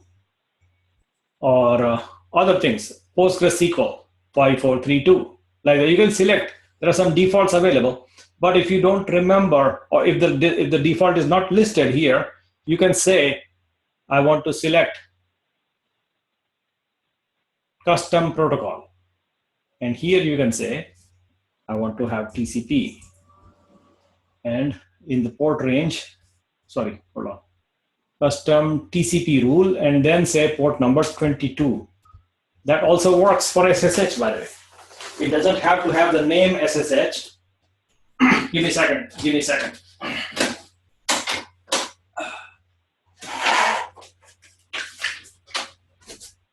Today is one of the hottest days in Seattle. It is really hot in this room here.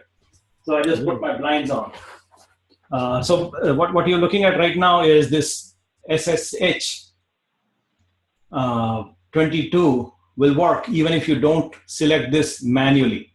You can, but don't have to. You can, basically rely on the port and the protocol to define the source that you want and then proceed. That works too. What I'm doing right now is allowing a method for my machine that I'm going to create in Amazon to let me connect sitting right here in my office where I have a known IP address. I know my IP address. And from that source, I want to connect to port 22 to this machine. And I'm saying, please keep this port open for me sitting in this location to get in. Hi, Nilesh. Yes, hi. Let's say, you say you have the source IP has to be from your company. What if, if you have a VPN and you are somewhere else, say New York, and you VPN to your company and then try to get into Amazon Web Services, will that work? Yes, it will work because your source will be all of your company public IP address range. And when you are in, say, India or China, and here you are VPNing into your company. So when you VPN, this VPN software actually allocates you another IP address that is a part of your company's pool of IP addresses. So when you VPN connect, you get an IP address allocated from your company to your laptop, which may be in India or China. So you are actually in India or China, but you are logically in your company. Here, a better picture. This is Boeing. This is India. This is TIC in Mumbai. So Mumbai IP address. So physically, Mumbai. Connection, VPN. Physically, TIC is in India. Logically, TIC is right here. Logical presence.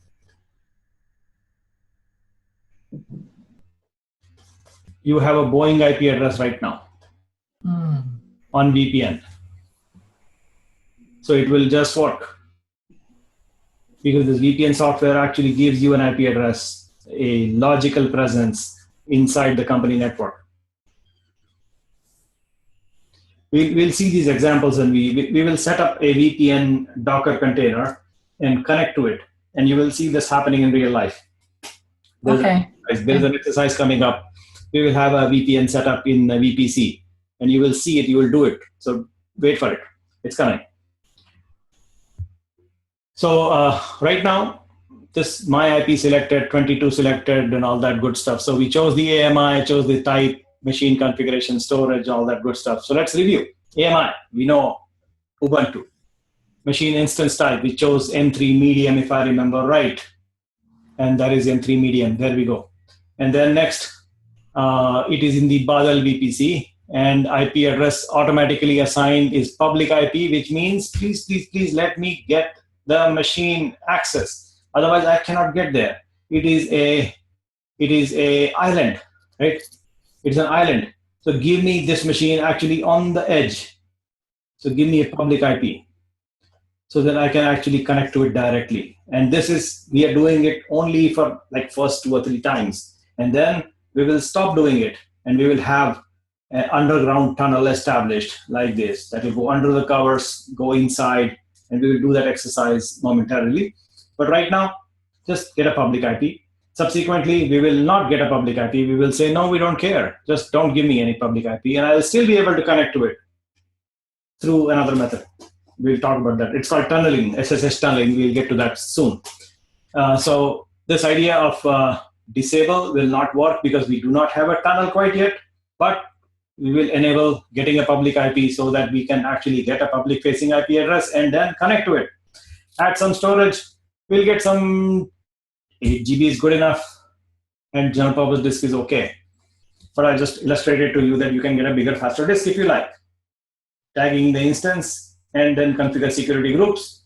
I want to create a new security group, by the way, and I will call this Badal security group.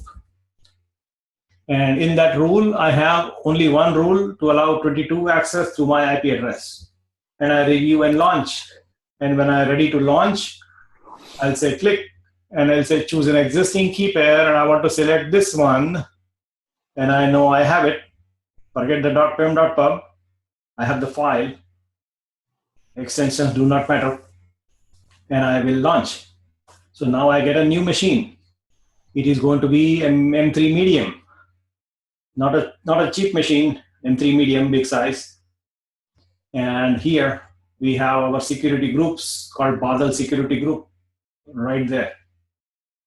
And the rules are allow 22 from my office. That's the rule. We are waiting for the machine to boot up. And once it boots up, we expect that this thing will give us a public IP address right here. So I'm waiting for that to arrive.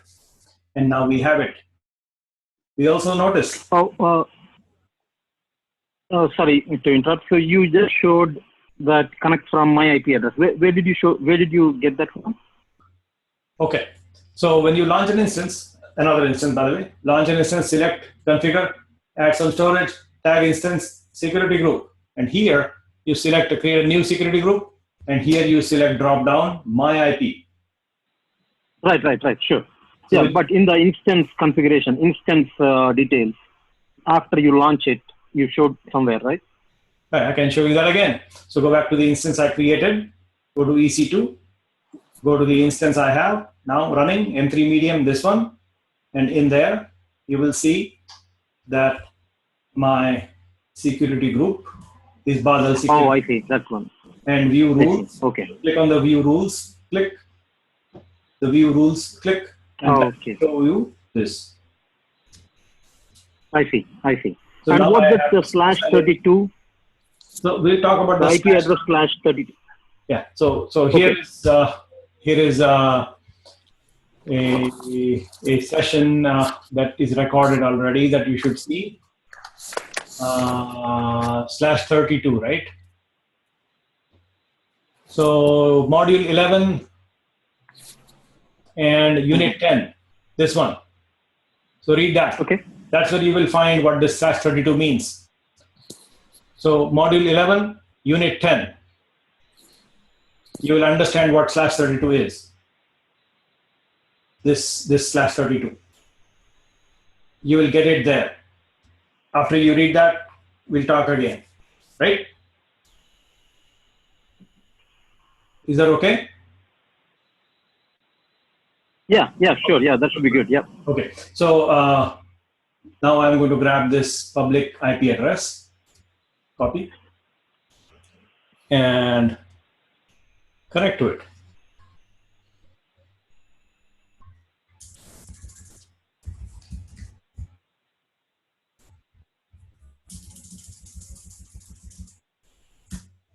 And then the same exact everything else, except my username is different. It's Ubuntu. My IP address is the new one I got. Enter. It says, do you know what you're doing? And I say, yes. And I get connected. I hope. And I did. Yeah. So we did. Now, Nice. Now, what I would like to tell you is that give me your public IP. I will add it here, and I will show you that you will still fail in connecting even if your public IP is in the authorized keys. You remember the last time we discussed this, right? This file called this authorized keys file we have.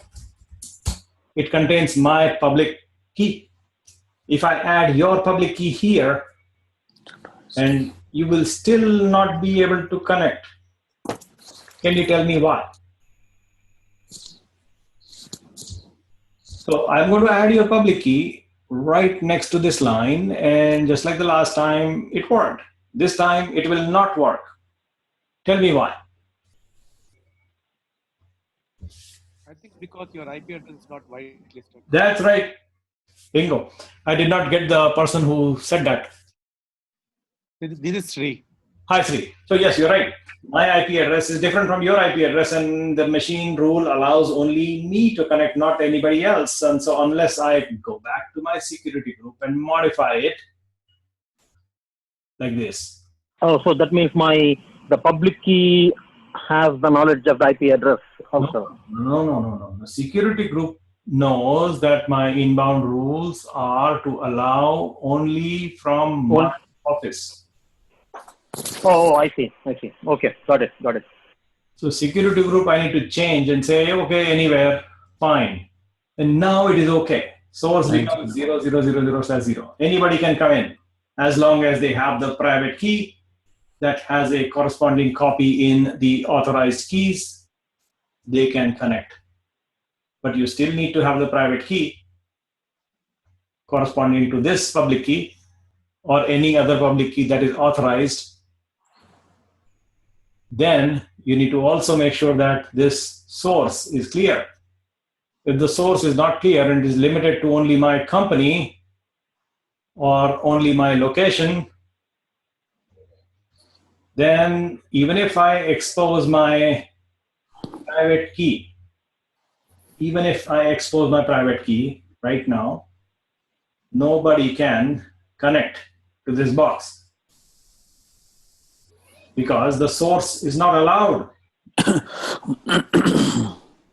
You get that, right? That's the concept of VPC you need to remember. If the source is not allowed, not whitelisted, you cannot get in even if you have the right key. It'll ignore. All the traffic will be ignored. This thing is implemented using IP tables software in Linux. This is the software called IP tables. And that is the foundation behind security groups. By the way, you don't need security groups. It's a very, very nice and useful feature. But I said you don't need security groups because you can use this software to accomplish the same thing. Same thing. This is built into Linux. But configuring it is hard, I must admit. Making a mistake in NetFilter, IP tables, one small mistake and you're screwed. I mean, really royally screwed. You cannot access your own machine. And that's the problem. So that's why people have this concept of security groups as a feature set in cloud companies to make it easy on people like us to use security properly without shooting ourselves in the foot. It's very easy to make a mistake in IP tables and shoot ourselves in the foot absolutely every single time, unless you're super careful. But that's the beauty of this aspect of security group. And by the way, every major company will provide you with some capability of this type. Even here in Google, you will find it. In Microsoft, let's see, Microsoft, they have their own method of Microsoft Azure Cloud does the same thing. So we'll just quickly go there and examine what they have. They have similar thing. It's a different interface, and the concept is same. So here we have a virtual machine running, And by the way, the Cloud Genius site actually is running in Azure, and that's the VM. This is the real live functional. And you have this concept of endpoint, and it is running in Docker containers right now. And you can see that SSH TCP 22 is allowed in the security groups setting, which is what Microsoft calls endpoints. It's a different name, same thing. Same thing. And yes, it's a VPC. And So my security group and endpoints is the same. yes, conceptually the same thing. Yes. Okay. Same things. Endpoint security, security groups, and in Google you have a different name for the same thing. What is it called? Let's find out. So create an instance. It's called networking, I think, in Google. So creating an instance, come on, show me. Click, create. And so as you start creating an instance in Google Cloud, you will see similar things like, open this port, or open that port, or disable that port, things like that. Things of that nature, pretty much the same thing. They will probably call it firewall in Google. So Google calls it firewall, Azure calls it endpoint protection, and Amazon calls it security groups, the same thing. So here, firewall. Allow this traffic, allow that traffic. You can configure it at much more granular level by clicking the network button somewhere. There should be a network button here. Networking, there we go. So in here, you can define and create your own VPC and define your rules like that. So here are the rules definition. So I have allowed this, allowed that, things of that nature. So here you get to define, add a firewall rule, allow this, allow that, or cancel. So the concept is very, very same. They call it firewall. Some people call it endpoint protection. Other people call it security groups, but the core fundamentals remain the same. Fundamentals are, you have an IP address, you have a port range, and in that port range, certain ports are open, certain ports are closed, and the sources are defined. You can come from here, not from anywhere else, but also okay from here. So you can define these places where you can come from. You can enter a particular port to this IP address, and you will then be allowed or not allowed.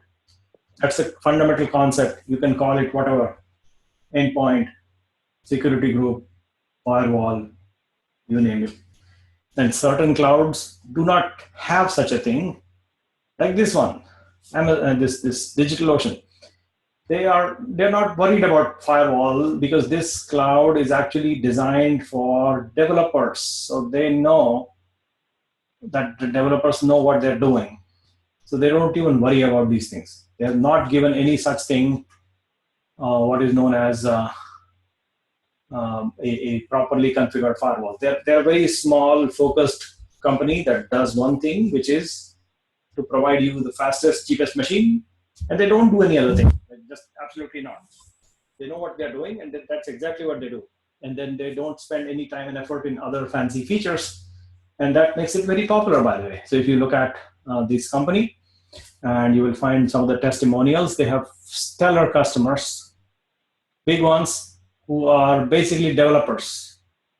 And they'll give you good testimonials because this is actually a very good service. But most deployments in a large scale happen to go to larger companies. I've never heard of any large company saying, I want to set my machine infrastructure on DigitalOcean, but I will always find that developers in those companies will experiment, try out, build prototypes, proof of concept, everything here. And once they feel comfortable, they will eventually migrate to a larger company-backed cloud. That's the dominance that I see in most cases. DigitalOcean makes it easy and convenient. That's why I just took it as a first example in this program.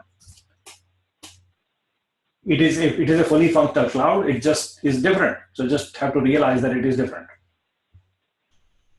By the way, everybody is different. So back to our discussion here.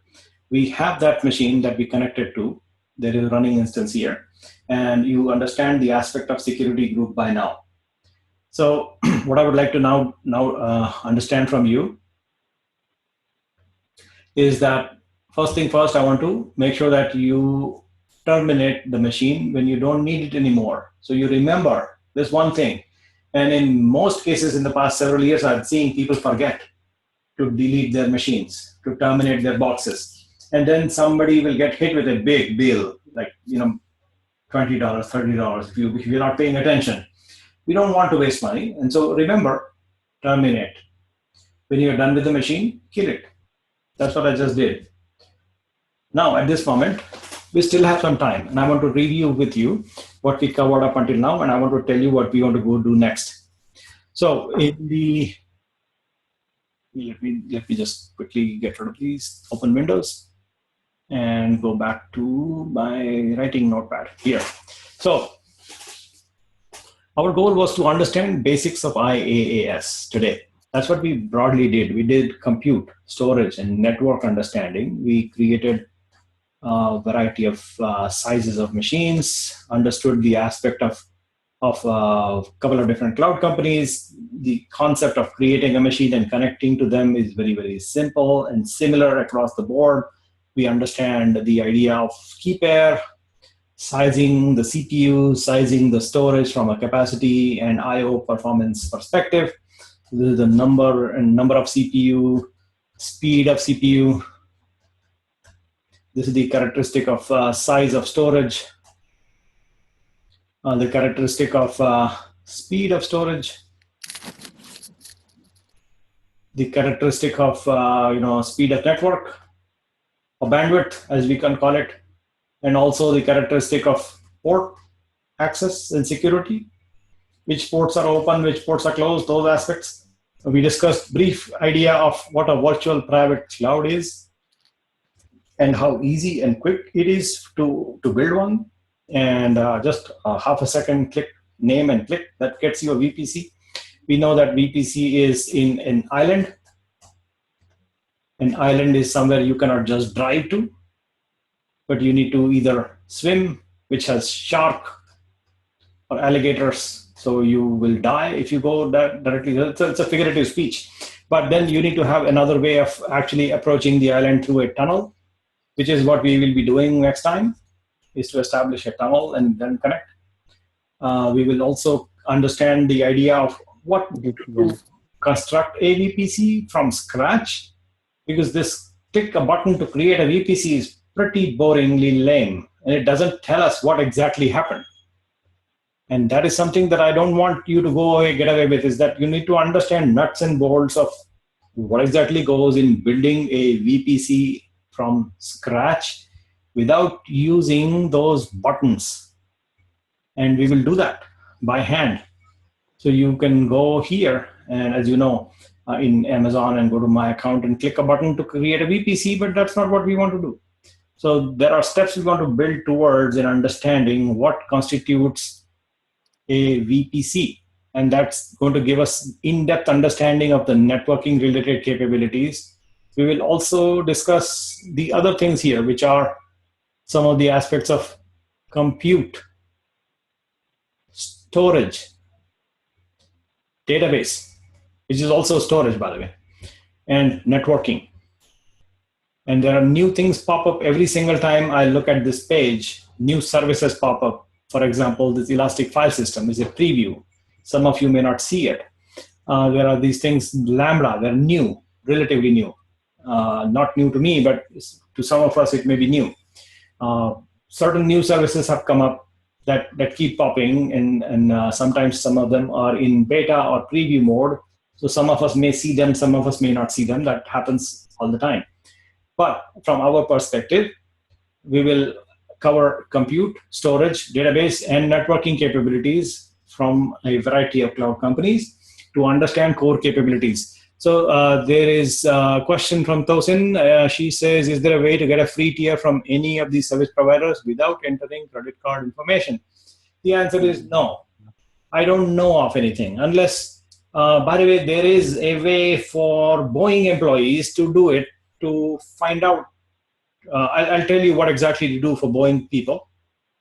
Boeing seems to have a program in which Conrad can give you access. If you know Conrad, go talk to him. Conrad Kimball. He is your chief cloud architect who was in a class 2 years ago, who has access for people inside the company to access Amazon Web Services through Boeing corporate account. So you figure it out internally, in that may be one approach, but most companies that are giving you infrastructure will expect you to give some collateral. And therefore, I don't think anybody out there will get you an account without having to give you a credit card. Unfortunately, that's the case. The workaround is to use coupons that I just pasted on at 1722 in Slack chat. There is a link called Service Accounts, Cloud Genius Service Accounts. Through that, there are lots of coupons. You can make use of them. And remember to kill the machine when you don't need it. That way, you can actually avoid charges on your card. And when you're done with the account, you can basically ask them to close your account if you like, or you can keep the account active if you want to use the cloud service. But again, I don't know of anybody that will let you use a cloud without credit card, honestly. But for Boeing, ask around. The person's name is Conrad Kimball, and I'll just type his name if you like. So his name is Conrad. I know Conrad. It's fine. I'll just ask him on Monday. So say hi to him. Okay, I will do that. He sits right behind me. Okay, just say hi to him. And so just ask him. He's highly respected. He knows quite a bit. And so just go say hi to him. He will probably guide you. Okay, will do. Thank you. Okay, so from today's perspective, I would like to ask you if there are any questions you want to cover today, or subsequently, our next session, we will go deeper into what we are discussing today. And I would like to caution you that the discussion will rapidly go nerdy, as in really, really intense. So I want you to pay real careful attention, because I don't want you to skip anything. I want you to actually grasp the details, the nitty gritty, and actually do these things that I'm doing, because things will get complex pretty soon. And I'm not scaring you, but I'm just alerting you that please follow along. It is important. Having said that, Nilesh. yes. I'm looking for the coupon you posted in Slack chat. 1722. The time 1722. Do you see that? Well, the very last link I posted. 1722. This is under Badal? Yes, Badal. Yeah, correct. So I will post it again. Don't worry. Here we go. 1722. Yeah, I just did it again. Yeah. So Okay. So there is a link for Amazon. There is a link for Google Cloud. Okay. So that link just took, because I followed that link, and it just took me to that web page that had the link to all those services. I didn't see a coupon number there. No, there is no number as such for these services. Sometimes it is just a link. So the link is for Amazon. Okay, I got you. Okay. For Google Cloud, it is this link. For Joint, it is this link. For DigitalOcean, there is a number. For Azure, there is this link. That's it. Now, when I those are the link for open up the free account. Yep. So when I click on these links, I don't get the free option because I already have taken it like several years ago, and so I don't get that option. If you change your email address, then you can do it again. Yeah, but it is boring, man. I have all my accounts set up properly, exactly the way I want, and I'm not changing anything. Exactly. Okay. I'm just kidding. I know. Yeah, you're okay to do that. I'm not doing it. It doesn't make sense. So, many students do that all the time. It's okay. It's totally fine. Another idea for people who are afraid of giving credit card numbers is this idea of a virtual credit card that you should use. So that is something that you should think of. So ask your bank if they let you create a virtual account number like this. So what happens is this bank will let you generate a card number for one-time use. Okay. So that may be one option if you're feeling a little bit sketchy on giving a credit card number, don't give it. Use a virtual number, one-time use, something like that. So think about alternatives. And then when you're done with it, just terminate the virtual account number and nobody will charge you on that number.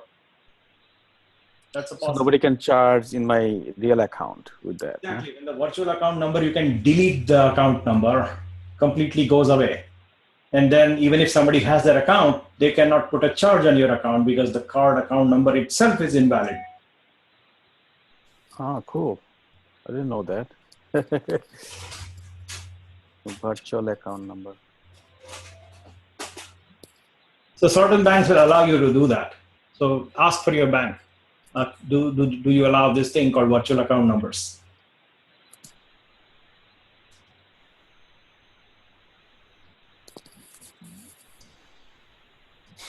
Okay. So when you have some time, maybe tomorrow or whenever you find before the next session, which happens to be, when do we have it? Next one is like 6th. So we have a session on 6th. By the way, we also have a session on 7th. I want you to remind you, there are 2 sessions just for this coming week. We have it on the 6th and on 7th because we have moved this here, as you recall when I first said, right? So the session is on 6th is the next one. And the session after that, there is no session here, but here. I think you know this, but I'm just repeating. Okay, is that understood?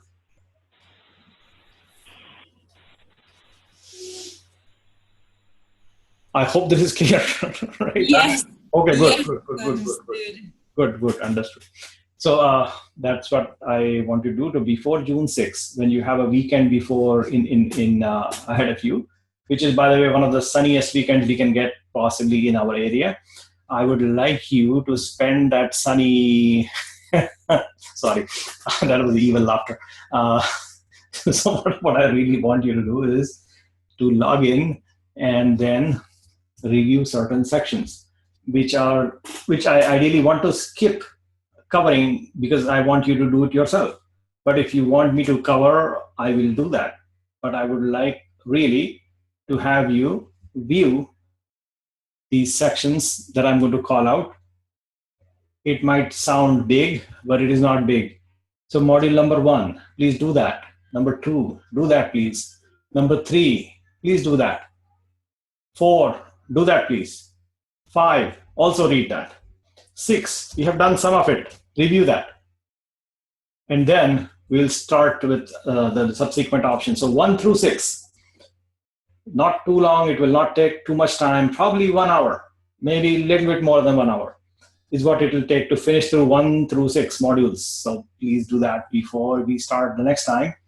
And that is what I expect. And if you don't do it and you feel confident of the concepts that we are talking about, that is also okay. But I want to make sure that you at least understand these things. For example, these 5 characteristics. So I described them here in a little write-up and a little video. I would like you to review that. That's all I ask. It's a very short video. I don't bore people with, like, it's a 58-second video. There are 5 key characteristics. So 58 seconds is what I ask. Just listen to that. And that will help in clarifying some of the characteristics. My videos are really short. And that's what I ask, is just quickly zoom through these things, read that.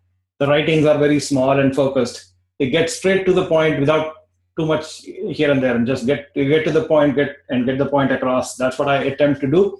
So module 1 through 6 is what I really ask you to please review during the weekend. And we will meet again on Monday, which is June 6th. That's the date for next meeting. And I'm here for any questions if you have. Okay, thank you, Nilesh. You're welcome, sir. So other than the modules, do we have any labs we're supposed to complete? The labs will be coming up. So the next time, what we'll be doing, is I also would like to have all of you have a domain name, because the next exercise I want to do is with DNS, which requires us to have access to a domain, and we'll have some fun, real live interactive. We'll do with A records, MX records. Okay. Okay, other types of- Nilesh, Yes. is this okay to add domain if I have it with DigitalOcean? If you have a domain, use it. You don't need to buy one more. No, I have it. Yes. I'm asking you, can I add in DigitalOcean? Yes, you can do whatever you want with your DigitalOcean or your domain. It's your property. Okay. Basically, you do whatever you like. The thing Okay. the thing that we will do in this program is to help you understand how to make use of these things for business. How you actually do it is up to you. Exactly, yes. Right? My goal is to make sure that you get what to do, how to do things, and apply that to real scenarios. That is what I attempt to do.